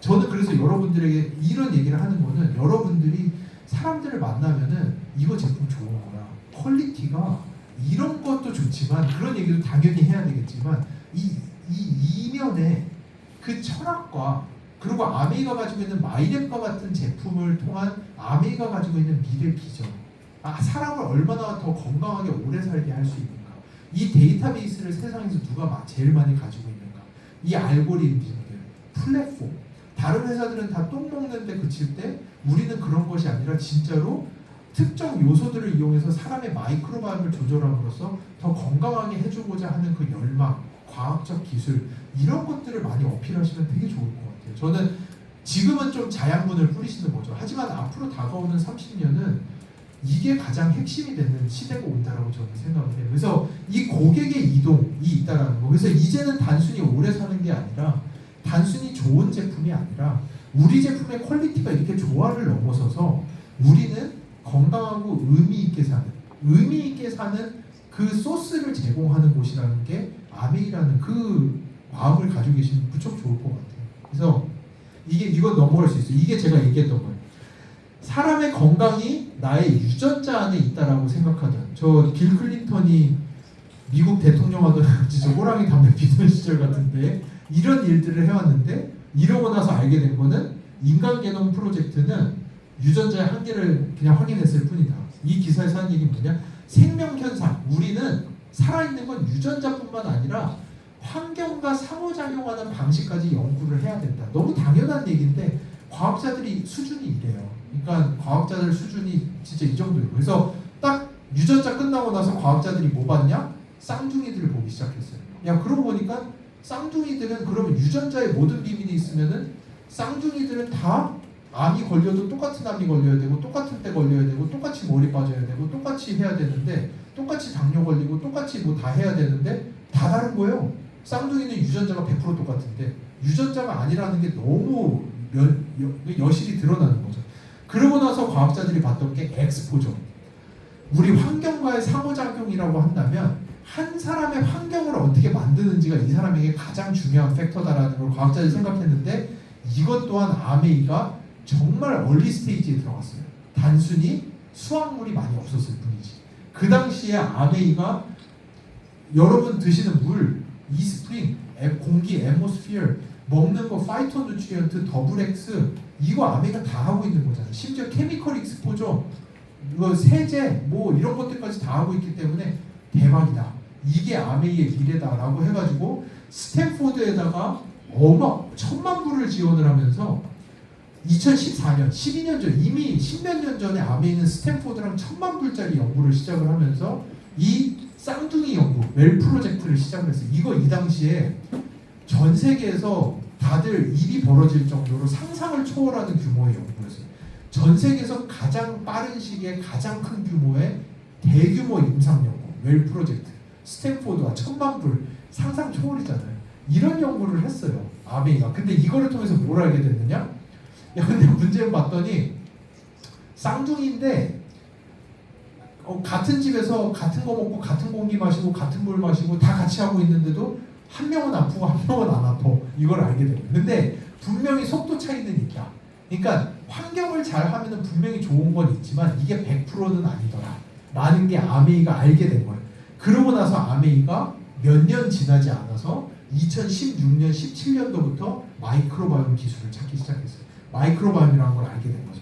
그래서 저희랑 계약을 한 게 2016년이에요. 웰 프로젝트 2년 만에 이게 다가 아니란 걸 알게 된 거죠. 그러고 마이크로바이옴을 들어왔고 마이크로바이옴 빙고였죠. 완전 빙고인 거죠. 그러니까 마이크로바이옴 안에 인간이 아는 질병의 90%가 다 마이크로바이옴에 들어있어요. 그래서 이런 연구들을 한 거죠. 이 둘이 일란성 쌍둥이에요. 같은 집에 살아요. 근데 한 명은 초고도 비만이고 한 명은 말랐어요. 그러니까 이게 무슨 뭐 먹는 거 문제도 아니고 물 문제도 아니고 유전자 문제도 아닌 거예요. 그래서 과학자들이 이 둘의 마이크로바이옴을 쥐한테 이식을 해봤더니 그리고 쥐한테 똑같은 음식, 똑같은 환경을 다 제공을 했어요. 그랬더니 이 사람 똥 이식받은 쥐는 비만이 되는데 마른 사람 똥 이식받은 사람은 쥐는 마른 상태로 있는 걸 보면서 이 비만의 트리거가 장내미생물이구나라는 걸 알게 돼요. 그러니까 비만의 트리거는 유전자도 아니고 근데 유전자라고 착각을 했어요. 왜냐? 엄마의 마이크로바이옴을 애들이 많이 이식을 받아요. 대부분이. 그러다 보니까 엄마나 또는 아빠의 마이크로바이옴도 애들이 무분별하게 많이 이식이 되거든요. 그러다 보니까 엄마나 아빠 중에 비만인 사람이 있으면은 아이들이 그 미생물이 이식이 되면서 비만이 되다 보니까 유전자라고 생각을 했는데 그게 아니란 걸 알게 된 거예요. 그래가지고 이 마이크로바이옴이 대부분의 질병의 시작이고 그 질병들은 뭐 뇌질환, 우울증, 불안증, 인지능, 파킨슨, 자폐 지금 거의 유일한 치료제가 건강한 아이의 똥이죠. 예, 똥캡슐. 지금 미국에서는 임상 2상 갔는데 거의 그 자폐인 아이들에게 정상인 아이의 똥을 캡슐로 넣어서 먹였을 때 거의 2년 동안 행동상 개선이 나타난다라는 연구 결과가 나오면서 정말 빠르게 가고 있어요. 근데 문제는 뭐냐면은 이 다른 사람 똥을 먹는다는 게 절대 쉬운 게 아니에요. 그러니까 그 제가 아는 어떤 분 여기 계시면 좀 신뢰가 될 수 있는데 그분도 그 얘기를 해주시더라고요. 뭐 그 우리나라에서 세 번째로 가장 거의 빠른 축으로 자기 아이가 이제 다른 아이의 똥을 캡슐을 먹는 그 임상에 지금 참여를 하셨는데 그게 한 번 하는데 얼마나 아무튼 다 600만 원? 뭐 이렇게 남의 똥을 600만 원 주고 사 먹어야 되는 거지. 왜? 근데 문제는 이게 위험해요. 그러니까 어떤 케이스들이 있었냐면은 지금 전 세계 유일하게 승인받은 마이크로바이옴 치료제가 미국 세레스 테라퓨틱스라는 회사의 C. 디피실리 감염증 치료제가 유일한 다른 사람 똥 캡슐에 넣어서 먹는 치료제예요. 엄청 비싸요. 억 단위예요, 억 단위. 근데 이거 임상 가다가 2명이 죽었어요. 왜냐면은 저희 미생물들이랑 저희랑 대표랑 직원들이 기싸움하죠. 똑같아요. 이게 위에서 세잖아요. 그럼 직원들이 이러고 있어요. 다들 이러고 다 열심히 일을 해요. 근데 위에가 좀 호락호락해 보이죠? 그럼 확 치고 올라가요. 그러니까 이 안에 엄청나게 많은 애들이 있지만 얘네들이 위에서 제대로 눌러주기만 하면은 다 호락호락하게 그냥 열심히 살아요. 대표적인 게 비프라길리스 같은 애들. 그러니까 저희 결과지에는 유해균으로 다 지정은 되어 있지만 전 인구의 40% 정도가 비프라길리스를 가지고 있어요. 근데 나만 건강하면 얘는 아무 문제가 없어요. 근데 제가 안 좋아지죠? 그럼 얘가 그때부터 완전 활개를 치면서 난리를 치기 때문에 유해균으로 지정이 되어 있긴 한 거예요. 근데 건강하다면 그래서 비프라길리스는 걱정하실 필요가 없어요. 근데 그 임상 연구를 할 때 건강한 사람의 변을 해가지고 그때 이제 곧 돌아가실 분한테 딱 이식을 했더니 건강한 사람한테는 깨갱하고 아무것도 못하는 슈퍼박테리아가 있었던 거예요. 이분한테 넘어갔더니 그 슈퍼박테리아가 창궐하면서 이분이 돌아가 버리셨어요. 다른 한 케이스는 프라이언, 그 광우병 바이러스가 있었는데 보통 이 바이러스가 많이 있지만 건강한 사람한테서는 얘가 아무것도 못해요. 근데 약한 사람한테 이식을 받았더니 확 하면서 그냥 돌아가셨어요. 그래서 2명이 죽을 정도로 다른 사람 똥을 먹는다는 게 절대 자꾸 이상한 얘기로 가는데 절대 쉬운 게 아니에요. 그래서 이런 식으로 이 많은 질병들이 우리 마이크로바이옴과 관계가 되어 있고 그래서 아까 말씀드렸던 유전자의 숫자가 인간이랑 초파리가 거의 차이가 나지 않는데 가장 큰 차이는 어딨냐? 장내 미생물에 있어서 인간과 초파리에게 가장 큰 차이가 두드러지기 시작하는 거죠. 그래서 2500년 전에 히포크라테스가 All disease begins in the gut이라고 만병의 근원은 장이다라고 얘기했는데 의사들이 다 무시했었어요. 근데 요즘 와서 의사들이 2500년 전에 히포크라테스가 이걸 어떻게 알았는 거냐라는 질문을 다시 할 정도로 야 만병의 근원이 장이야 라는 거를 이제서야 다들 깨닫기 시작했어요. 근데 이 만병의 근원이 몇 가지 포인트가 있는데 일단 하나는 면역이에요. 면역. 근데 면역이 옛날부터 우리가 자꾸 면역이라는 카테고리는 잡았어요. 면역력이 좋으면 건강하게 오래 산다. 맞는 얘기예요.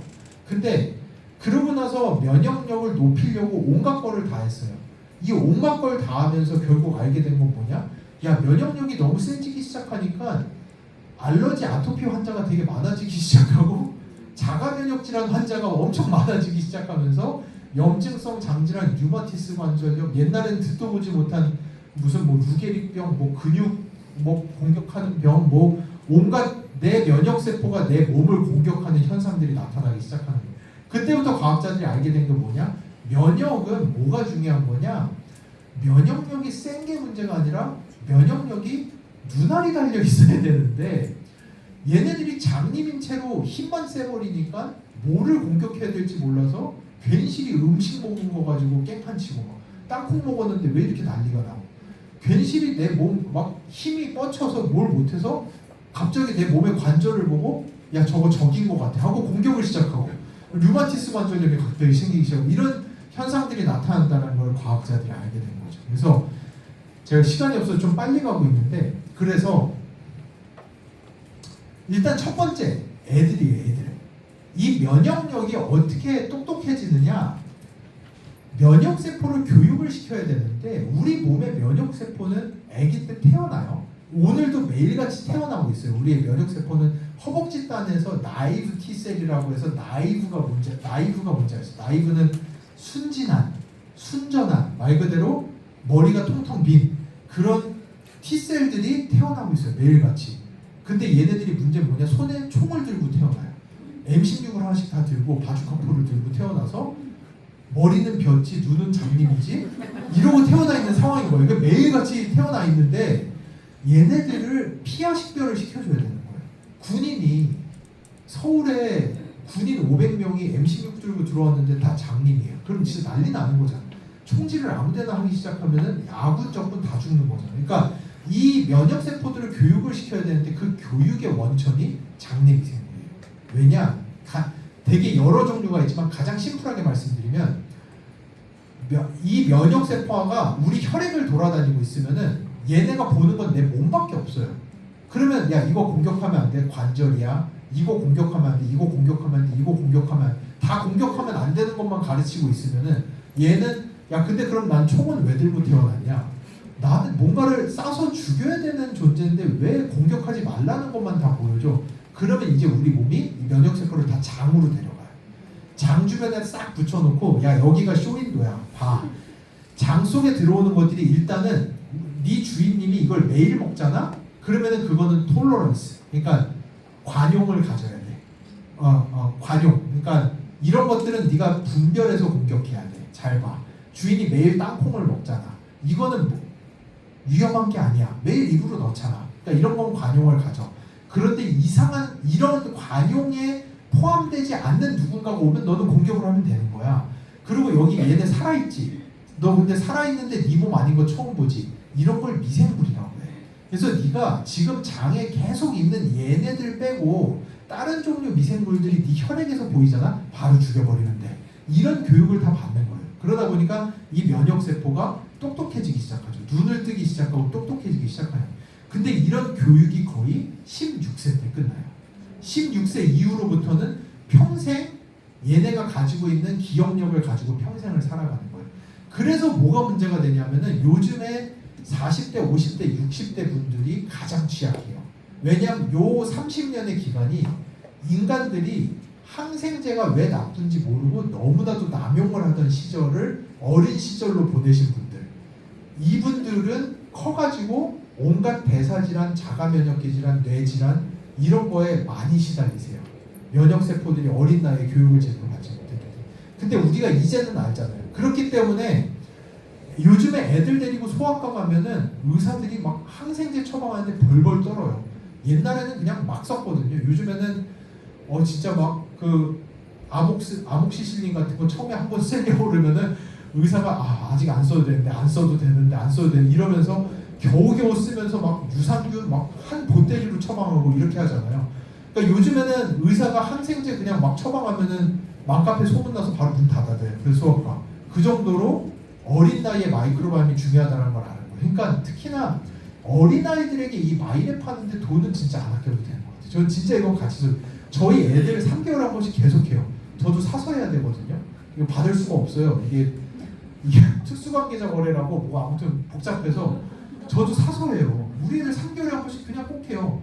우리 애 혹시라도 어쩔 수 없이 항생제 먹어야 되면 먹고 그냥 바로 해요. 하고 그냥 계속 먹이는 거예요. 16세 이전에 이거 해주면 애들 평생 병원비 아끼는 거예요, 진짜. 그래서 이 논문에서도 얘기하는 게 어렸을 때 마이크로바이옴을 어떻게 가지고 있느냐에 따라서 한 인간이 건강한 면역 체계가 몸에 각인이 되든지 아니면 질병적 면역 체계가 각인이 돼서 성인이 됐을 때 더 건강하거나 매일같이 만성 질환에 시달리거나 이렇게 나뉘어버린다라는 게 이 논문에서 하는 얘기예요. 그러니까 이게 첫 번째 면역. 두 번째, 우리 장은 하나의 거대한 필터예요. 그러니까 이스프링 필터라고 생각하시면 돼요. 근데 이 이스프링 필터가 찢어졌어. 근데 찢어진 걸 모르고 내가 매일 물을 먹고 있었어. 그러면은 무슨 상황인지 이해가 가시죠? 그러니까 내가 모르는 사이에 그걸 매일 먹고 있었던 거야. 근데 문제는 뭐냐? 우리의 장이 그래요. 우리의 장이 우리의 이 장 필터를 보호하는 거는 마이크로바이옴인데 마이크로바이옴이 붕괴가 되면은 필터가 구멍이 나기 시작해요. 그 구멍이 나는 현상을 저희가 장 누수 증후군이라고 불러요. 리키거 신드롬. 이 리키것이라고 하는 거는 장내 미생물이 만들어내는 뷰티레이트라고 하는 물질이 없으면은 그게 그러니까 과학자들이 이거를 보고서도 깜짝 놀란 게 뭐냐면은 인간 몸에 특히나 중요한 물질들은 대부분 스스로 만들어내거나 자연계에서 섭취를 할 수 있게끔 구조가 되어 있어요. 웬만해서 다. 근데 정말 놀랍게도 이 뷰티레이트라고 하는 물질은 오롯이 장내미생물에만 의존을 해야 돼요. 그래서 장내미생물이 붕괴되기 시작하면은 첫 번째로 가장 위험한 게 뷰티레이트. 이 뷰티레이트가 가장 많이 산정되어 있는 지표가 포스트바이오틱스 지수예요. 여러분의 마이레벨. 그래서 포스트바이오틱스 지수가 낮다라고 하면 여러분들이 몇 가지 의심을 해야 되는 게, 아까 처음에 했던 예로 좀 쉽게 설명드려볼게요. 월급을 안 준다. 우리 마이크로바이옴 직원들에게 월급을 안 준다. 그 월급은 안 주는데 더 심한 건 뭐냐? 돈을 위에서 다 착복하고 직원들한테는 하나도 안 준다. 그게 애들이 많이 먹는 콜라, 설탕, 막 이런 것들, 그리고 뭐 그 패스트푸드, 밀가루 뭐 해가지고 먹으면 내가 소장해서 다 분해해서 나 혼자 흡수하고 있고 마이크로바이옴은 매일 쫄쫄 굶고 있어요. 그러면은 이 30조의 직원이 있더라도 얘네들은 아무 일도 안 해요. 퍼포먼스가 하나도 안 나와. 뷰티레이트 같은 물질이 하나도 안 나오기 시작하는 거예요. 그러니까 이런 것들을 자주 먹는 아이들이라든지, 또 하나, 두 번째, 직원을 구타하고 억압하면 직원들이 또 일을 안 하겠죠. 가가지고 맨날 돈 주면서 이렇게 해가지고 일하라는 게 아니라 몽둥이 들고 가서 맨날 후드를 패면서 일 시키면 아무도 일을 안 해요. 그게 뭐냐? 술, 뭐 방부제, 이런 거는 미생물이 제일 싫어하는 거예요. 그러니까 방부제는 오죽 싫어하면은 식품에다 방부제 넣은 다음에 그냥 실온에다가 한 달 둬도 균이 못 자라요. 그 말인즉슨 썩질 않아요. 곰팡이 하나 안 펴요. 그 촉촉하고 그 영양가 넘치는 식빵을 그 이마트 매대에다 2주를 올려놨는데 곰팡이가 한 마리도 자라지 못해요. 이거 자체가 문제예요. 이거 자체가 말이 안 되는 거예요, 사실은. 여러분 딸기 같은 거 밖에다 이틀만 내놔도 난리 나요. 근데 그거를 그렇게 놔도 아무렇지도 않다는 거. 그럼 방부제 같은 거 많이 먹는다든지. 술 드시면, 일단 술은 완전 이건 원자폭탄입니다, 얘들한테는. 여러분 손소독제가 알코올이죠, 아시죠? 그러니까 그 알코올을 이제 많이 넣는데, 알코올이 적당량이 들어가면은 위랑 소장에서 좀 많이 흡수가 돼요. 근데 이게 과부하가 걸리죠. 이미 흡수할 만큼 하죠.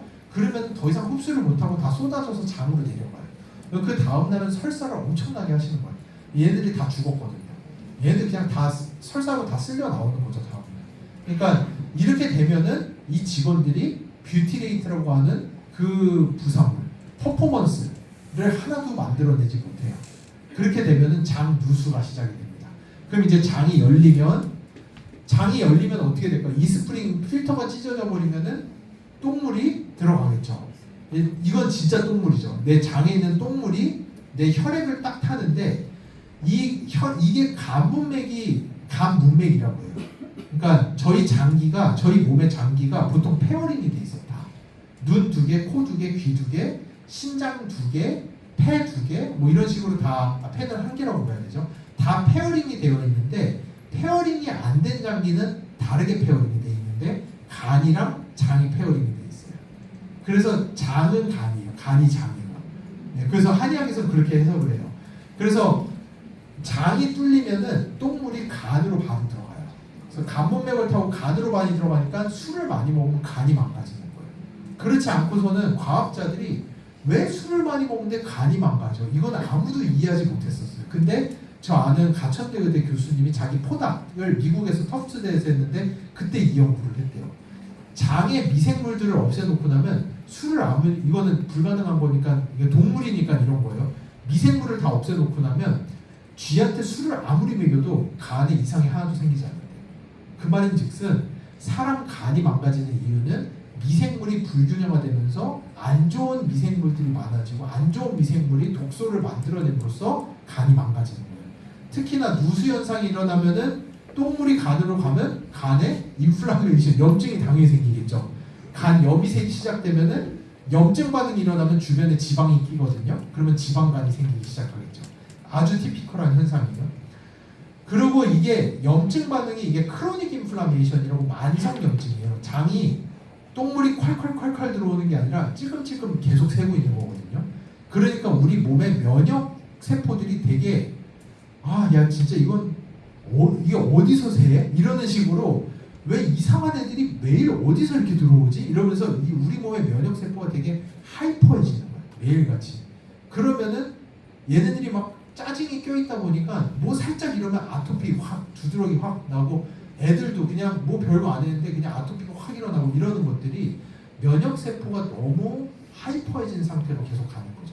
이런 현상들이 일어나고 이렇게 돼버리면은 우리 몸은 이 어떤 현상이 일어나느냐, 근육이나 간에다가 에너지를 보내서 글라이코겐으로 만들어서 뭔가 건강하고자 하는 노력이 아니라 이 모든 에너지를 지방으로 보내서 다 쌓는 역할을 해요. 그래서 지방이 늘어나면서 근육이 빠지기 시작해요.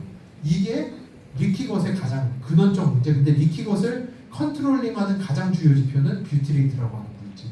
그래서 이 뷰티레이트라고 하는 물질이 떨어져 있게 되면은 궁극적으로는 뭐 동맥경화, 아테로스클레로시스나 간염, 간질환, 간과 관련된 질환들, 그리고 당뇨와 같은 현상들이 많이 나타난다. 이거 논문으로 정말 정리가 잘 돼 있습니다. 그러니까 이 두 가지가 일단 우리 몸의 면역과 마이크로바이옴. 그래서 오늘 포인트는 뭐냐? 어린아이들, 인스턴트 많이 먹는 아이들, 주변에 술 많이 드시는 분들, 이런 분들은 마이크로바이옴 분석하시고, 그리고 포스트바이오틱스 지수 꼭 확인하시고, 그래서 포스트바이오틱스 지수 높게 유지하시고, 이거는 정말 아이들 같은 경우에는 돈이 아깝지 않은 거다. 정말 이 아이들의 30대가 넘어서 이 아이들이 걸릴 온갖 질병들이 이때 관리가 되는 거다. 많은 거에 대해서 이해를 하셔야 된다. 그리고 성인분들은 안 그래도 없어지는 미생물 그나마 관리라도 해줘야지. 그나마도 관리 안 하면은 이제 완전히 날아가는 거다. 이렇게 이해를 하시면 될 것 같아요. 그래서 이 우리 장이 이렇게 생겼어요. 이게 장의 단면인데 여기가 이제 필터. 이게 에피텔리얼 셀 상피세포 필터들이고 이 위에 일단 점액질이 쫙 깔려 있어요. 이제 뮤커스가 깔려 있고 그 위에 이게 다 마이크로 미생물들이에요. 이게 다 우리가 먹은 음식이 이쯤 있어요. 그래서 여기에서부터 얘네들이 그거를 분해를 시키면은 여기 필터를 통과할 정도 수준이 되면 물과 함께 통과를 하는 거고, 그렇지 않은 애들은 여기 다 걸려서 똥으로 다 나가는. 우리 몸이 기가 막힌 필터인 거예요. 이렇게. 근데 이 필터가 찢어지면 얘네들이 쏟아져 들어오기 시작하면 이제 난리가 나는 거죠. 네. 그리고 이제 제가 언제나 가장 강조하는 처음에 이야기했던 것처럼 인간은 돈가스집 사장이 아니라 대표이사다. 대기업의 대표이사다. 우리 몸 안에 얘네가 다 직원들인 거고 얘네들이 우리를 위해서 일을 해줘야 되는데 그 구조가 우리가 매일같이 먹고 사는, 우리 이제 곧 논문 나오는데 더블엑스도 이번에 131명 임상 연구를 했거든요.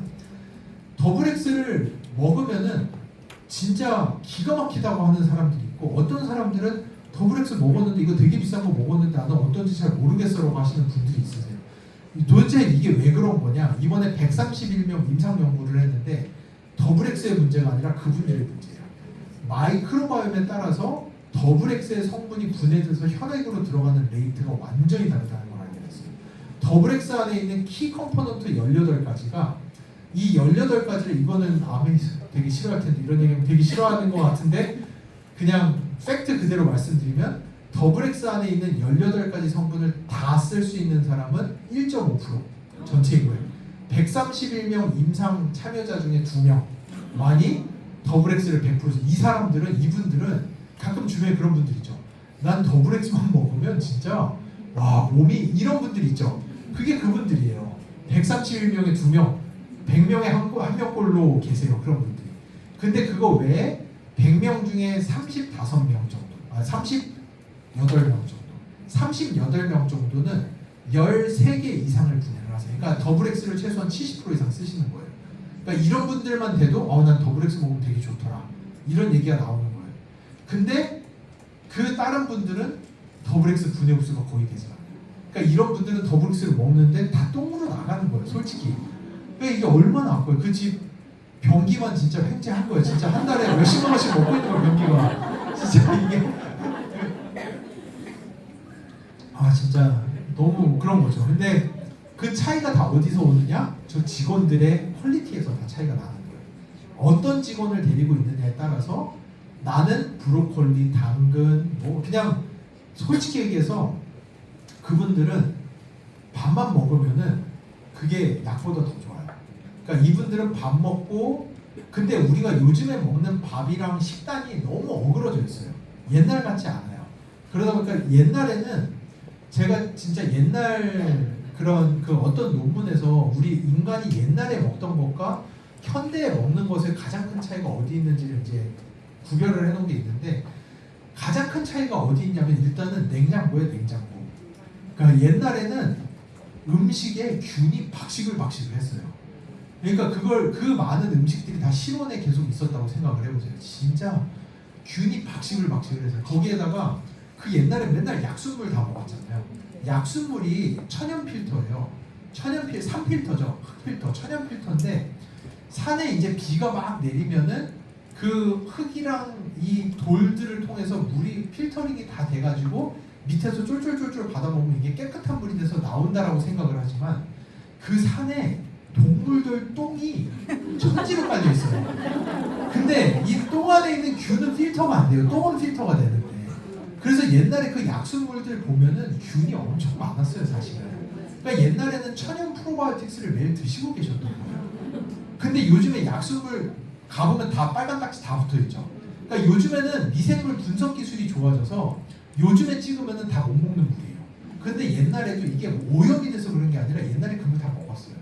옛날에는 미생물 분석 기술이 그만큼 좋지 않아서 미생물에 대한 개념이 그렇게 없었기 때문에 그냥 다 먹고 살았던 거니까, 그러니까 솔직히 말씀드리면 옛날에는 여러분 지금 마이랩 유산균 옛날에는 진짜로 한 30포씩 드시고 사셨던 거예요.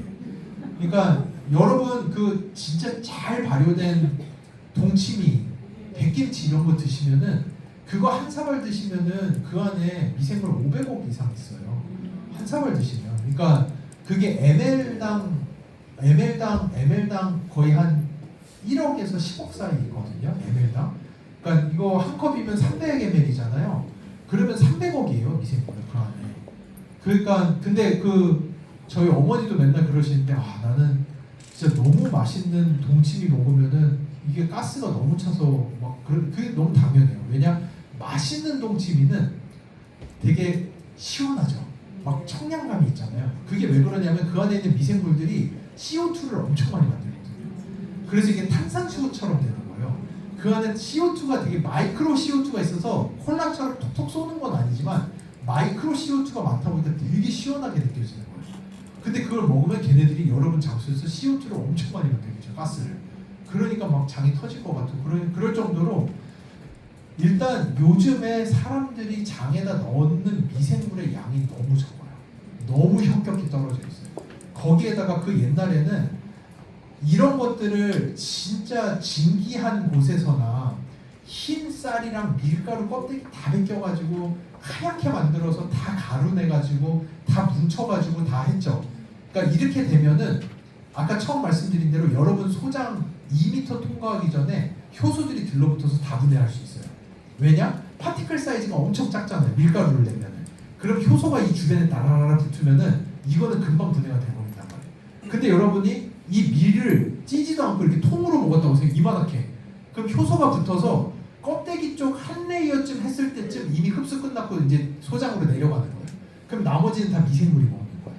그러니까 이 리파인드한 거, 설탕, 밀가루 다 가루 내가지고 뭉쳐서 음식 만들어서 먹으면 국수 뽑아 먹으면 좋죠. 소화 되게 잘 되죠. 당연히 효소가 다 들러붙으니까 한 방에 다 분해시켜 버리니까.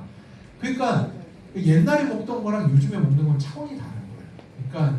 그러니까 그런 것들을 생각을 하셔야 돼요. 요즘에 유산균 너무 많이 먹나? 택도 옛날에 그 냉장고도 없던 시절에는 진짜 하루에 뭐 진짜 한 5천억 이상 먹었을 거예요, 미생물. 진짜 손에 짚는 거 다 미생물이었어요, 그때는. 균이 득식을 했었어요. 네. 그러니까 그렇게 이 먹고 사는 것들을 우리가 먹는, 여러분 드시는 당근, 부로, 그리고 옛날에는 맨날 먹는 게 다 리파인하지도 않았지. 되게 굵직굵직했지. 거기에다 이거 다 생채소. 진짜 뭐 고기 얼마나 많이 먹었겠어요. 그냥 생채소. 그러니까 옛날 우리나라 사람들 뭐 밥그릇이 진짜 막 사람 머리만 하잖아요. 막 그런 거 먹고 사는데도 먹는 사람 사진 보면 삐쩍 말랐어요.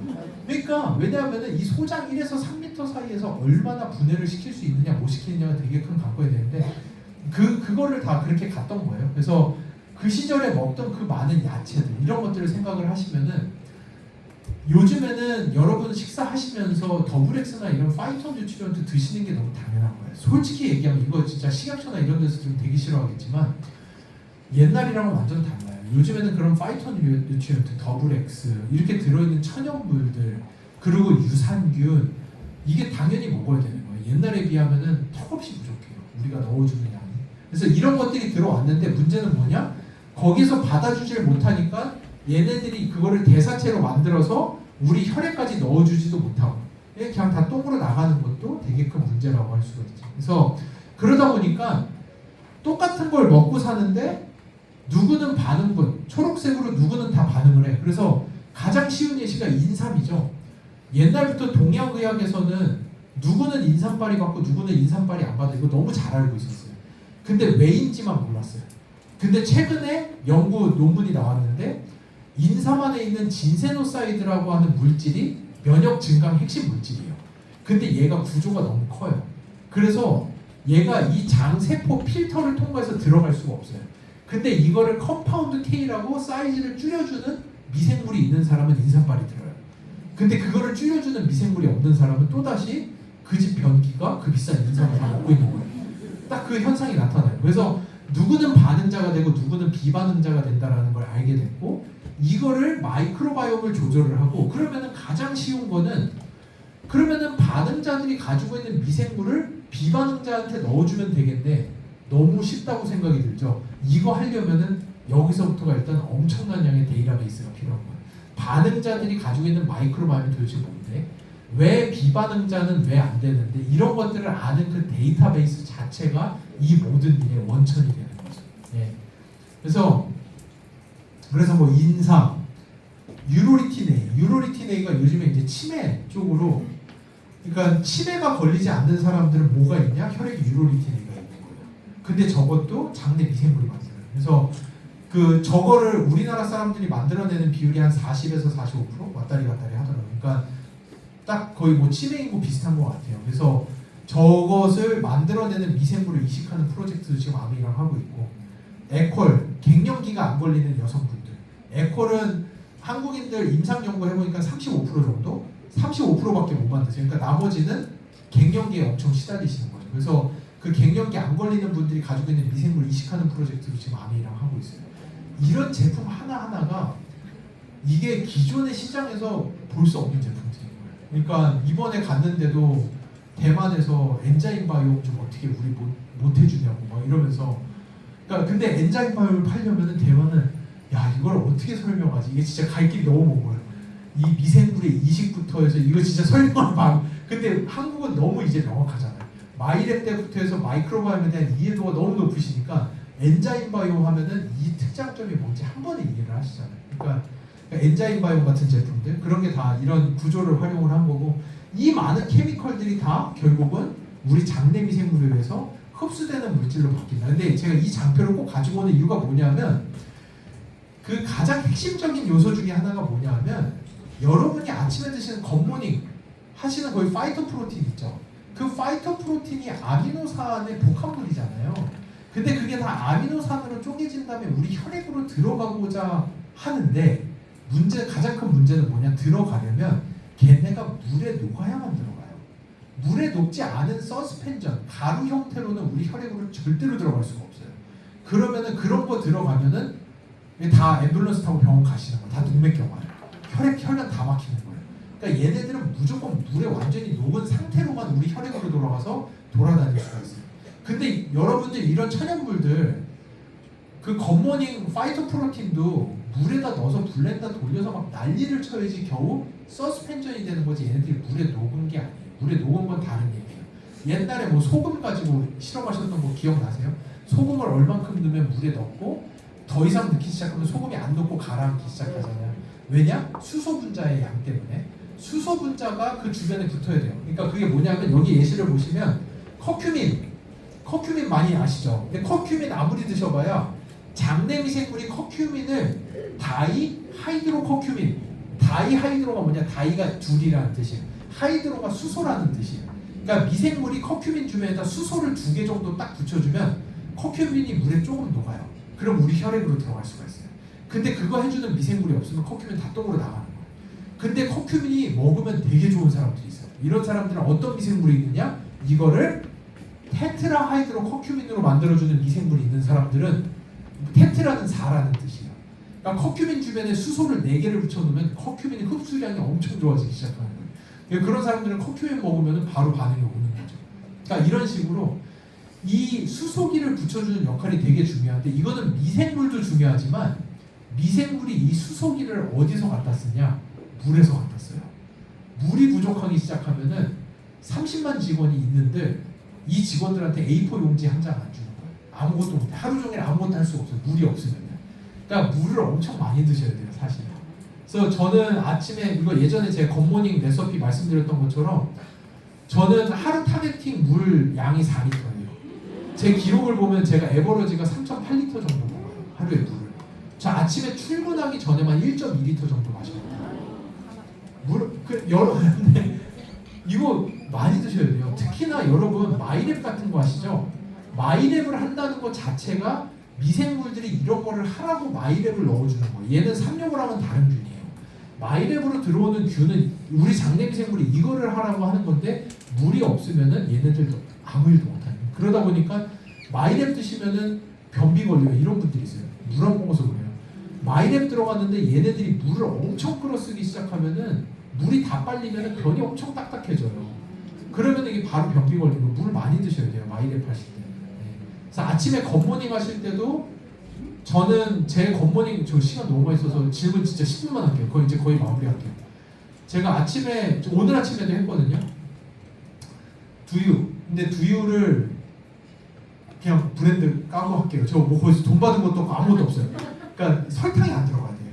아침에 우리 장내 미생물은 이거를 뭐라고 얘기해야 되냐면은 설탕과의 싸움이에요.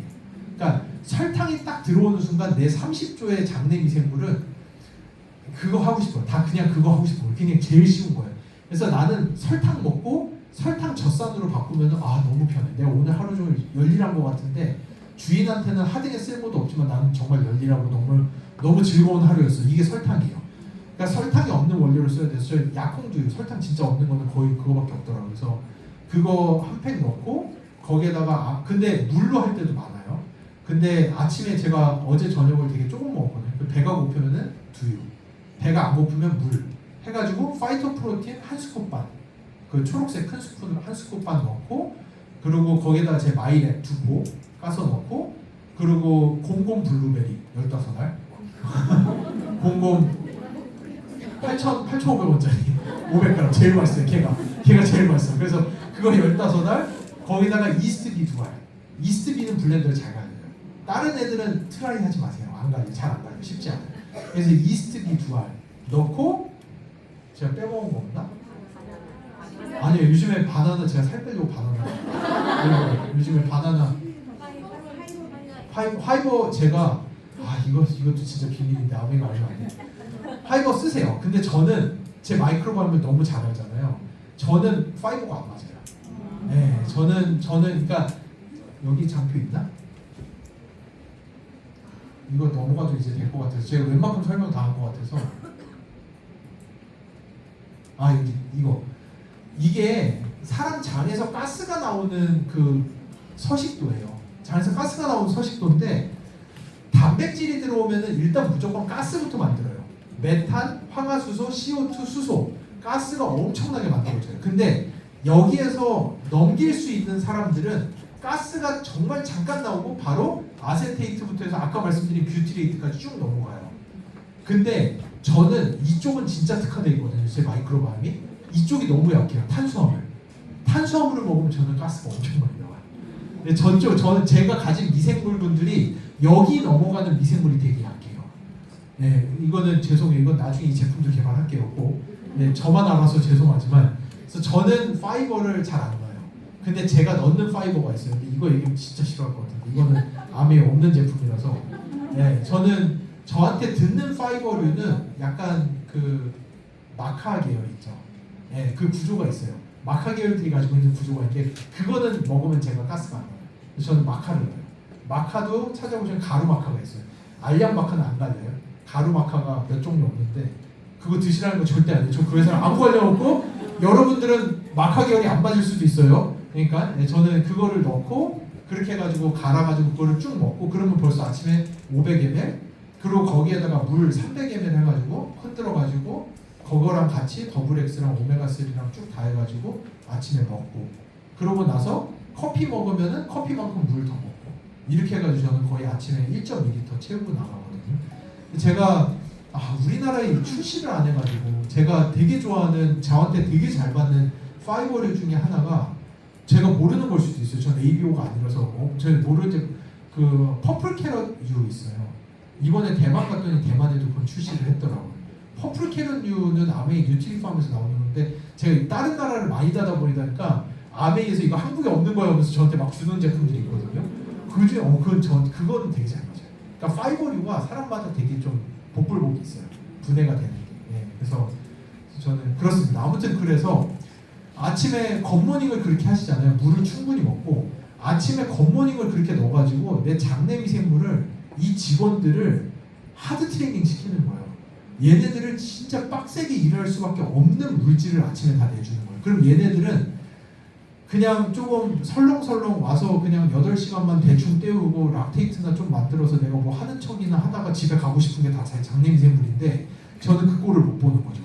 얘네들한테 아침에 겉모닝 같이 빡센 종류를 쫙 넣어주면 얘네들이 꾸역꾸역 뷰티레이트까지 가는 거예요. 결국은. 그래서 뷰티레이트가 엄청 나오기 시작하는 거예요. 이거 락테이트는 나와봐야 별로 소용없어요. 왜냐면은 락테이트도 나쁘지 않아요. 중요해요. 근데 락테이트보다는 페닐락틱 애시드라든지 뭐 약간 페닐알라닌 계열이 쪼개지면서 나오는 특정류가 있는데 이런 거 되게 좋고 아니면은 코프로코커스처럼 락테이트 프로피오네이트로 바꿔주는 미생물 많으신 분들은 락테이트 많이 나와도 좋아요.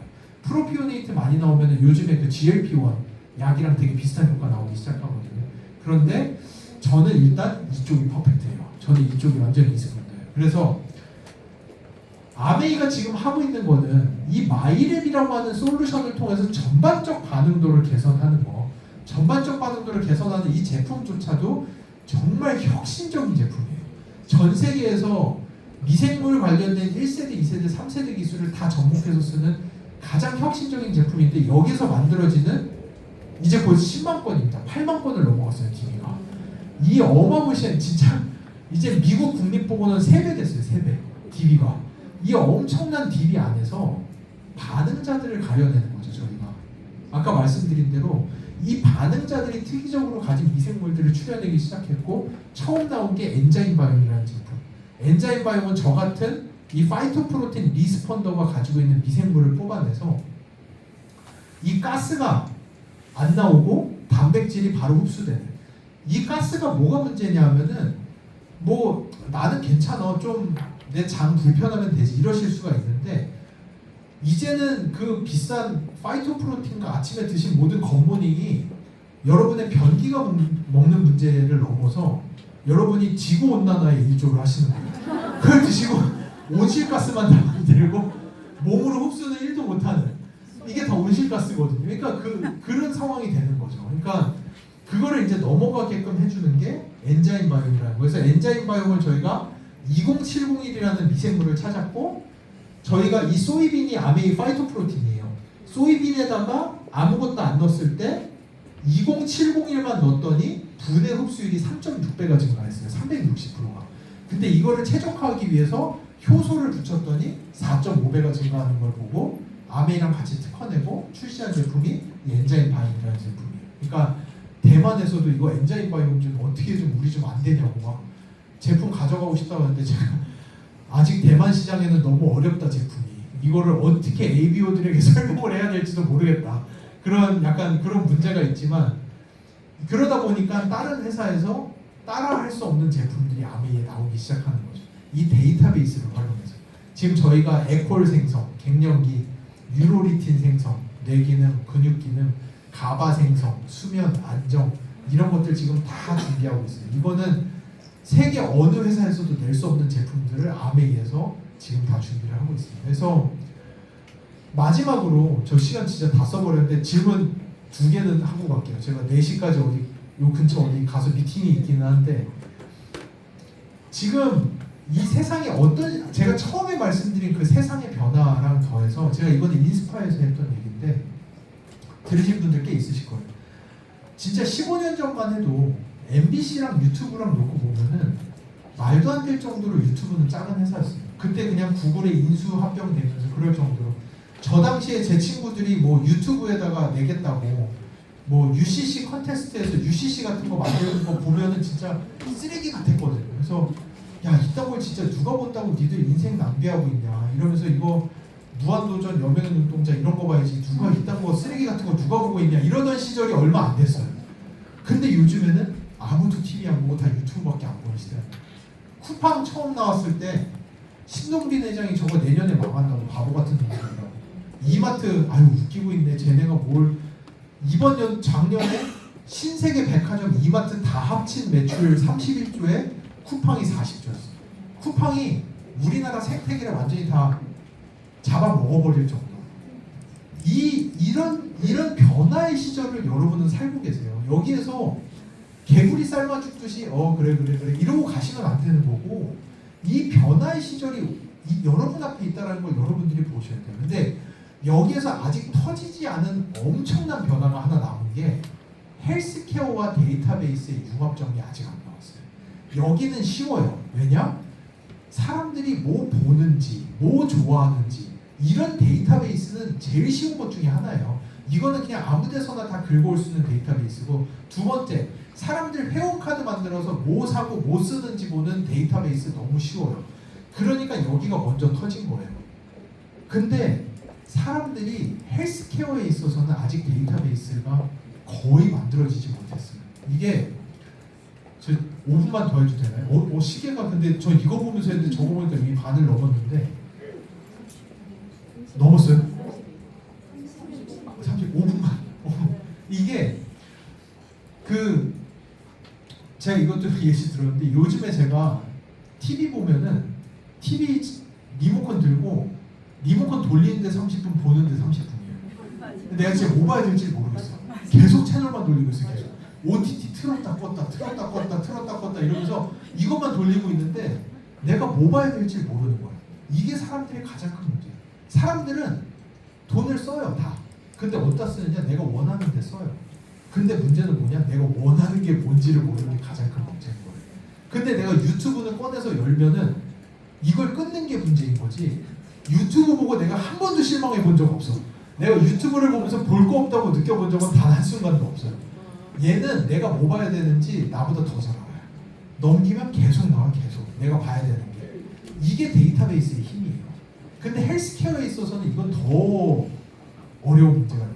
사람들이 나의 건강을 위해서 뭐를 해야 되는지 진짜 아무도 몰라요. 그러니까 부모님도 홈쇼핑보다 거기서 연기자 나와서 연기하면 야 저거 나 같은데? 저거 어머니 아니에요 이러는데 야 저거 딱 나야 저거 나야 이러고 그냥 사는 거예요. 그러니까 헬스케어가 사람들에게 당신이 누구인지에 대해서 명확히 정의 내려줄 수 있고 당신이 누구냐는 뭐가 문제냐? 당신의 3년 뒤의 미래가 어떤 모습이 될지 그 사람에게 정의를 내려주고 이 모습을 당신이 싫다고 한다면 내가 당신이 원하는 모습이 무엇인지 알려준다면 우리 데이터베이스 안에서 그 트래킹을 내가 만들어줄게 당신에게. 그런 인생을 사는 사람들이 있어 진짜. 근데 그 사람들이 어떤 미생물이 있고 로그미 10월에 시작되죠. 로그미 데이터를 통해서 이 사람들이 어떤 운동을 하면 어떤 삶을 사는지 모티베이션을 명확하게 만들어줄 수 있는 알고리즘과 데이터베이스를 들고 그 사람들에게 제시를 해주는 순간 그 사람들이 그제서야 깨닫는 거예요. 맞아. 이게 내가 원하는 삶이야 라는 걸 깨닫기 시작하고 그 사람들을 그 방향으로 여러분들이 가르치면서 인도를 하셔야 되는 거예요. 그게 앞으로 다가오는 헬스케어의 시장인 거고 이거는 여러분들이 그 눈을 뜨시면 좋겠어요. 앞으로 다가오는 30년은 여기가 답니다. 진짜로 여기가 다예요. 이렇게 되고 나면은 기존의 헬스케어 시스템은 완전히 붕괴되기 시작할 거예요. 아미가 가지고 있는 이 데이터베이스 알고리즘 기반의 플랫폼, 사람들 라이프 코칭, 다른 회사 이거 하려고 해도 ABO 분들이 없어요. 어떻게 할 거야? 전화로 할 거야? 뭘로 할 거야 도대체? 근데 우리는 이 100만의 선생님들과 알고리즘과 플랫폼을 가지고 이 바이오 헬스케어 시장을 완전히 석권해버릴 수가 있어요. 이 데이터베이스와 헬스케어가 합쳐지는 융합점은 핵폭탄급이에요. 이거 진짜 그냥 미사일 하나라고 하면은 헬스케어와 바이오 헬스케어와 데이터베이스의 융합점은 진짜 해퍼탕급이고, 여러분들 옛날에 유튜브랑 쿠팡 주식 못 사서 지금 성공 못 하셨어도 괜찮아요. 여러분한테 훨씬 더 큰 기회가 있습니다. 그게 지금 여러분들이 탑승해 있는 이 플랫폼 시대의 시작을 열어가는 아메이가 지난 15년간 스탠포드 1000만 불부터 시작해서 저희 수백만 불을 투자하는 이 마이크로바이옴까지 이어지는 이 플랫폼이 여러분 앞에 이제 오는 30년을 책임져줄 바이오 헬스케어의 대변혁의 시작이에요.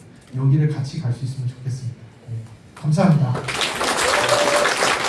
지금 두 개만.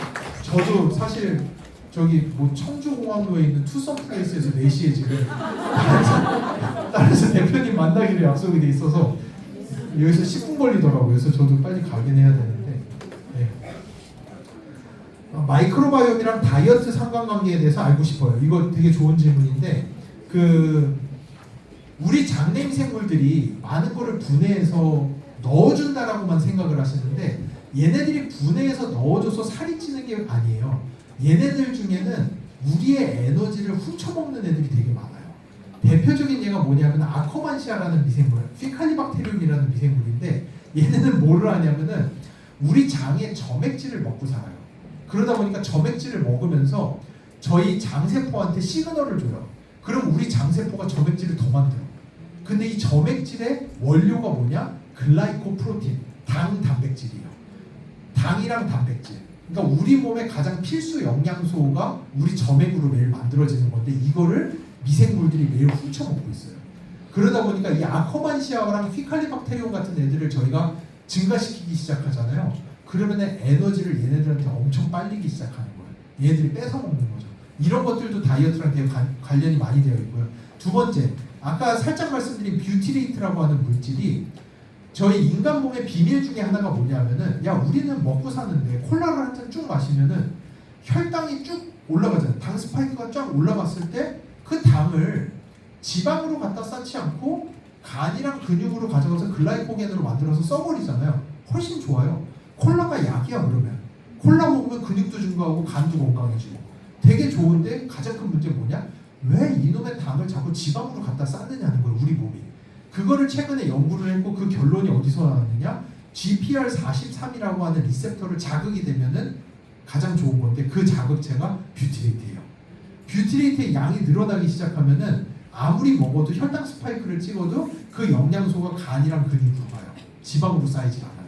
그러니까 이 뷰티레이트의 양을 높이는 게 일단 또 다이어트와 관련해서 되게 좋은 역할 중에 하나입니다. 그리고 드시는 것들은 아까 제가 말씀드린 그 관계, 장내미생물과 나 스스로 분해 흡수하는 소장 1에서 3리터, 우리 장의 8리터를 어떻게 내가 활용해야 되는가. 그래서 내가 먹는 것들을 내 간에서는 분해해서 내 에너지로 쓰려고 효소를 막 만들어서 뿌려냈지만, 나는 그거를 속여서 그 많은 효소를 브로콜리, 당근, 샐러리, 캐비지, 양배추 이런 데 다 붙여서 다 떨궈내고 다 소장 말단 대장으로 넘겨버리고, 그 다음부터 먹는 애들은 더 이상 분해에 흡수할 수 있는 효소가 적어지기 시작하기 때문에 당 스파이크가 안 오르고, 이런 과정만 잘 이해를 하셔도, 옛날에는 이런 이해가 없었어요. 먹으면 인간이 다 아는 건데 뭐 언제 먹든 무슨 상관이야. 앞에 먹든 뒤에 먹든 그냥 먹으면 다 살로 가는 거지, 이런 생각이었는데 그게 아니에요. 이제 이런 것들을 아시면 되게 활용도가 높을 것 같습니다.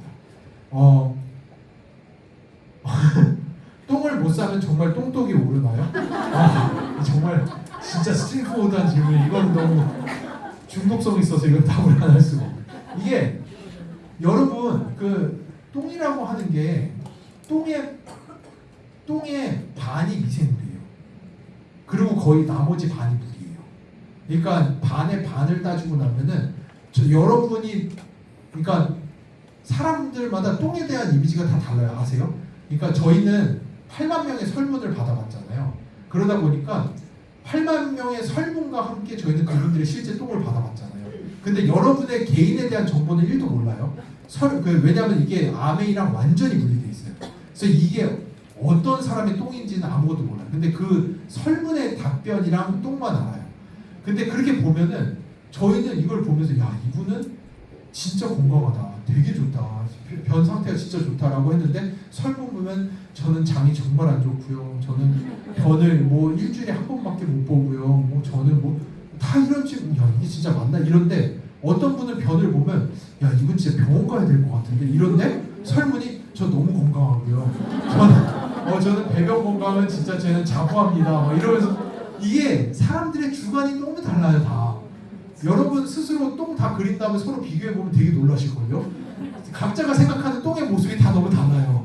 그럴 정도로 변의 양은 물을 얼마나 먹는지랑 미생물이 얼마나 많이 자라는지에 따라서 양과 모습과 형태가 너무 되게 달라요. 그래서 어떤 분들은 똥을 되게 조금 넣는다고 생각을 하시지만 충분한 양이에요. 왜냐 물이 적고 미생물의 양이 적으면은 실제 다른 사람들보다 양이 25%밖에 안 됨에도 불구하고 나올 건 이미 다 나왔다라고 보시면 돼요. 예. 여러분 드시는 게 여러분 제 와이프도 야채 같은 거 엄청 먹으면서 자꾸 똥을 못 산다라고 하는데 제가 맨날 여보 그 먹는 거에 90%가 물이야 알아? 그거 다 그냥 셀룰로즈 조금 가닥가닥 있는 거지 그 사이에 물이 가득한 그 야채들 그렇게 먹으면은 변의 양이 생각보다 많지 않습니다. 야채를 많이 먹은 다음에 변의 양이 되게 많은 분들은 그 야채 셀룰로즈로 인해서 미생물이 과증시켜서 미생물의 양이 많은 거지 실제로 변으로 나오는 엔드 프로덕트의 양은 많을 수가 없어요. 야채는 거의 다 물로 되어 있기 때문에 물은 다 흡수되고 남기 때문에 그래서 똥을 못 넣으면 똥독이 오르나요? 이거는 똥을 얼마나 못 넣으시는지 잘 모르겠어요. 왜냐면 저희가 옛날에 그 어린이 마이크로바이옴 연구할 때 진짜 어머니들이 막 와서 막 너무 막 진지하게 우리 애가 변을 2주에 한 번 보는데 어저께 유치원에서 똥을 넣고 왔다고. 이 키트 지금 받았는데 이거 지금 2주 뒤에나 키트 낼 수 애한테 유치원에서 똥 싸지 말라고 그렇게 얘기했는데 유치원에서 똥을 싸봤는데 2주에 한 번 똥 싸는데 근데 이게 놀랍게도 롬 팩터라고 하는 과민성 대장 증후군에서 보는 그 변의 적정 주기는 거의 하루에 4번부터 2주에 한 번까지인가 거의 정상 수준이에요. 네, 그러니까 너무 그렇게 걱정하지 않으셔도 돼요. 똥을 많이 못 드신다면 물을 많이 드시면 좋고요. 똥 독이 오르는 이슈는 장 누수의 현상인 거지 똥을 못 산다고 독이 오르진 절대 않습니다. 필터만 좋으면은 그 필터 안에 아무리 똥물이 갇혀 있어도 제가 먹는 물은 깨끗한 물이에요. 필터만 좋으면 되는 거예요. 저 질문이 너무 많아서 죄송한데 하나만 더 장이 안 좋은 것도 유전일까요? 유전 질환 중에서 몇 가지 팩터들이 있어요. 장애. 그 저희가 고려대병원이랑 얘기하는 그 폴리포시스라든지, 그러니까 되게 유전적으로 장이 되게 약하신 분들도 있고, 장의 자가 면역 질환이 유전적으로 발생하시는 분들도 있는데, 장이 안 좋은 대부분의 이유는 미생물 때문인 거지 유전적이지는 않다라고 알려져 있습니다. 질문이 있으실까요? 예. 네, 대표님 잘 들었는데요. 예. 대표님이 강의하실 때 마이랩 키트를 우리나라 대학병원 3군데 납품하신다고 했잖아요. 예. 어느 병원이고요? 그게 얼마예요? 아니 이게 그게 살짝 오해가 있으신 것 같은데 네. 마이랩 키트를 납품하진 않아요. 이 키트는 아메이에서 만든 거고 그 이면에 있는 피마스 플랫폼을 저희가 납품을 하거든요. 근데 이거는 임상 연구에만 활용이 돼요. 현재는 임상 연구로는 되게 많이 활용이 되는데 이거는 그 임상 시험 참여자만이 할 수 있는 구조로 되어 있어요. 병원에서. 예. 그래서 병원 가서 그냥 하실 수는 없어요.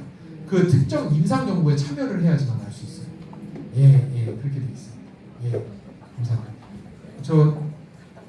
그 장루 계속하네. 저도 가야 되는데 이거 막 진짜 마지막. 장루 착용하신 분도 마이크로바이옴 검사 가능한가요? 장루 하신 분 가능은 해요. 테스트 해보세요. 저희가 처음에 그 기쁨병원이라는 곳이랑 그 1000명 정도 되는 임상 연구를 했을 때 그때 장루 연구도 많이 했거든요. 그래서 장루액을 담아서 보내셔도 되긴 해요. 근데 장루액 같은 경우에는 되게 희석 배율이 높아요. 왜냐?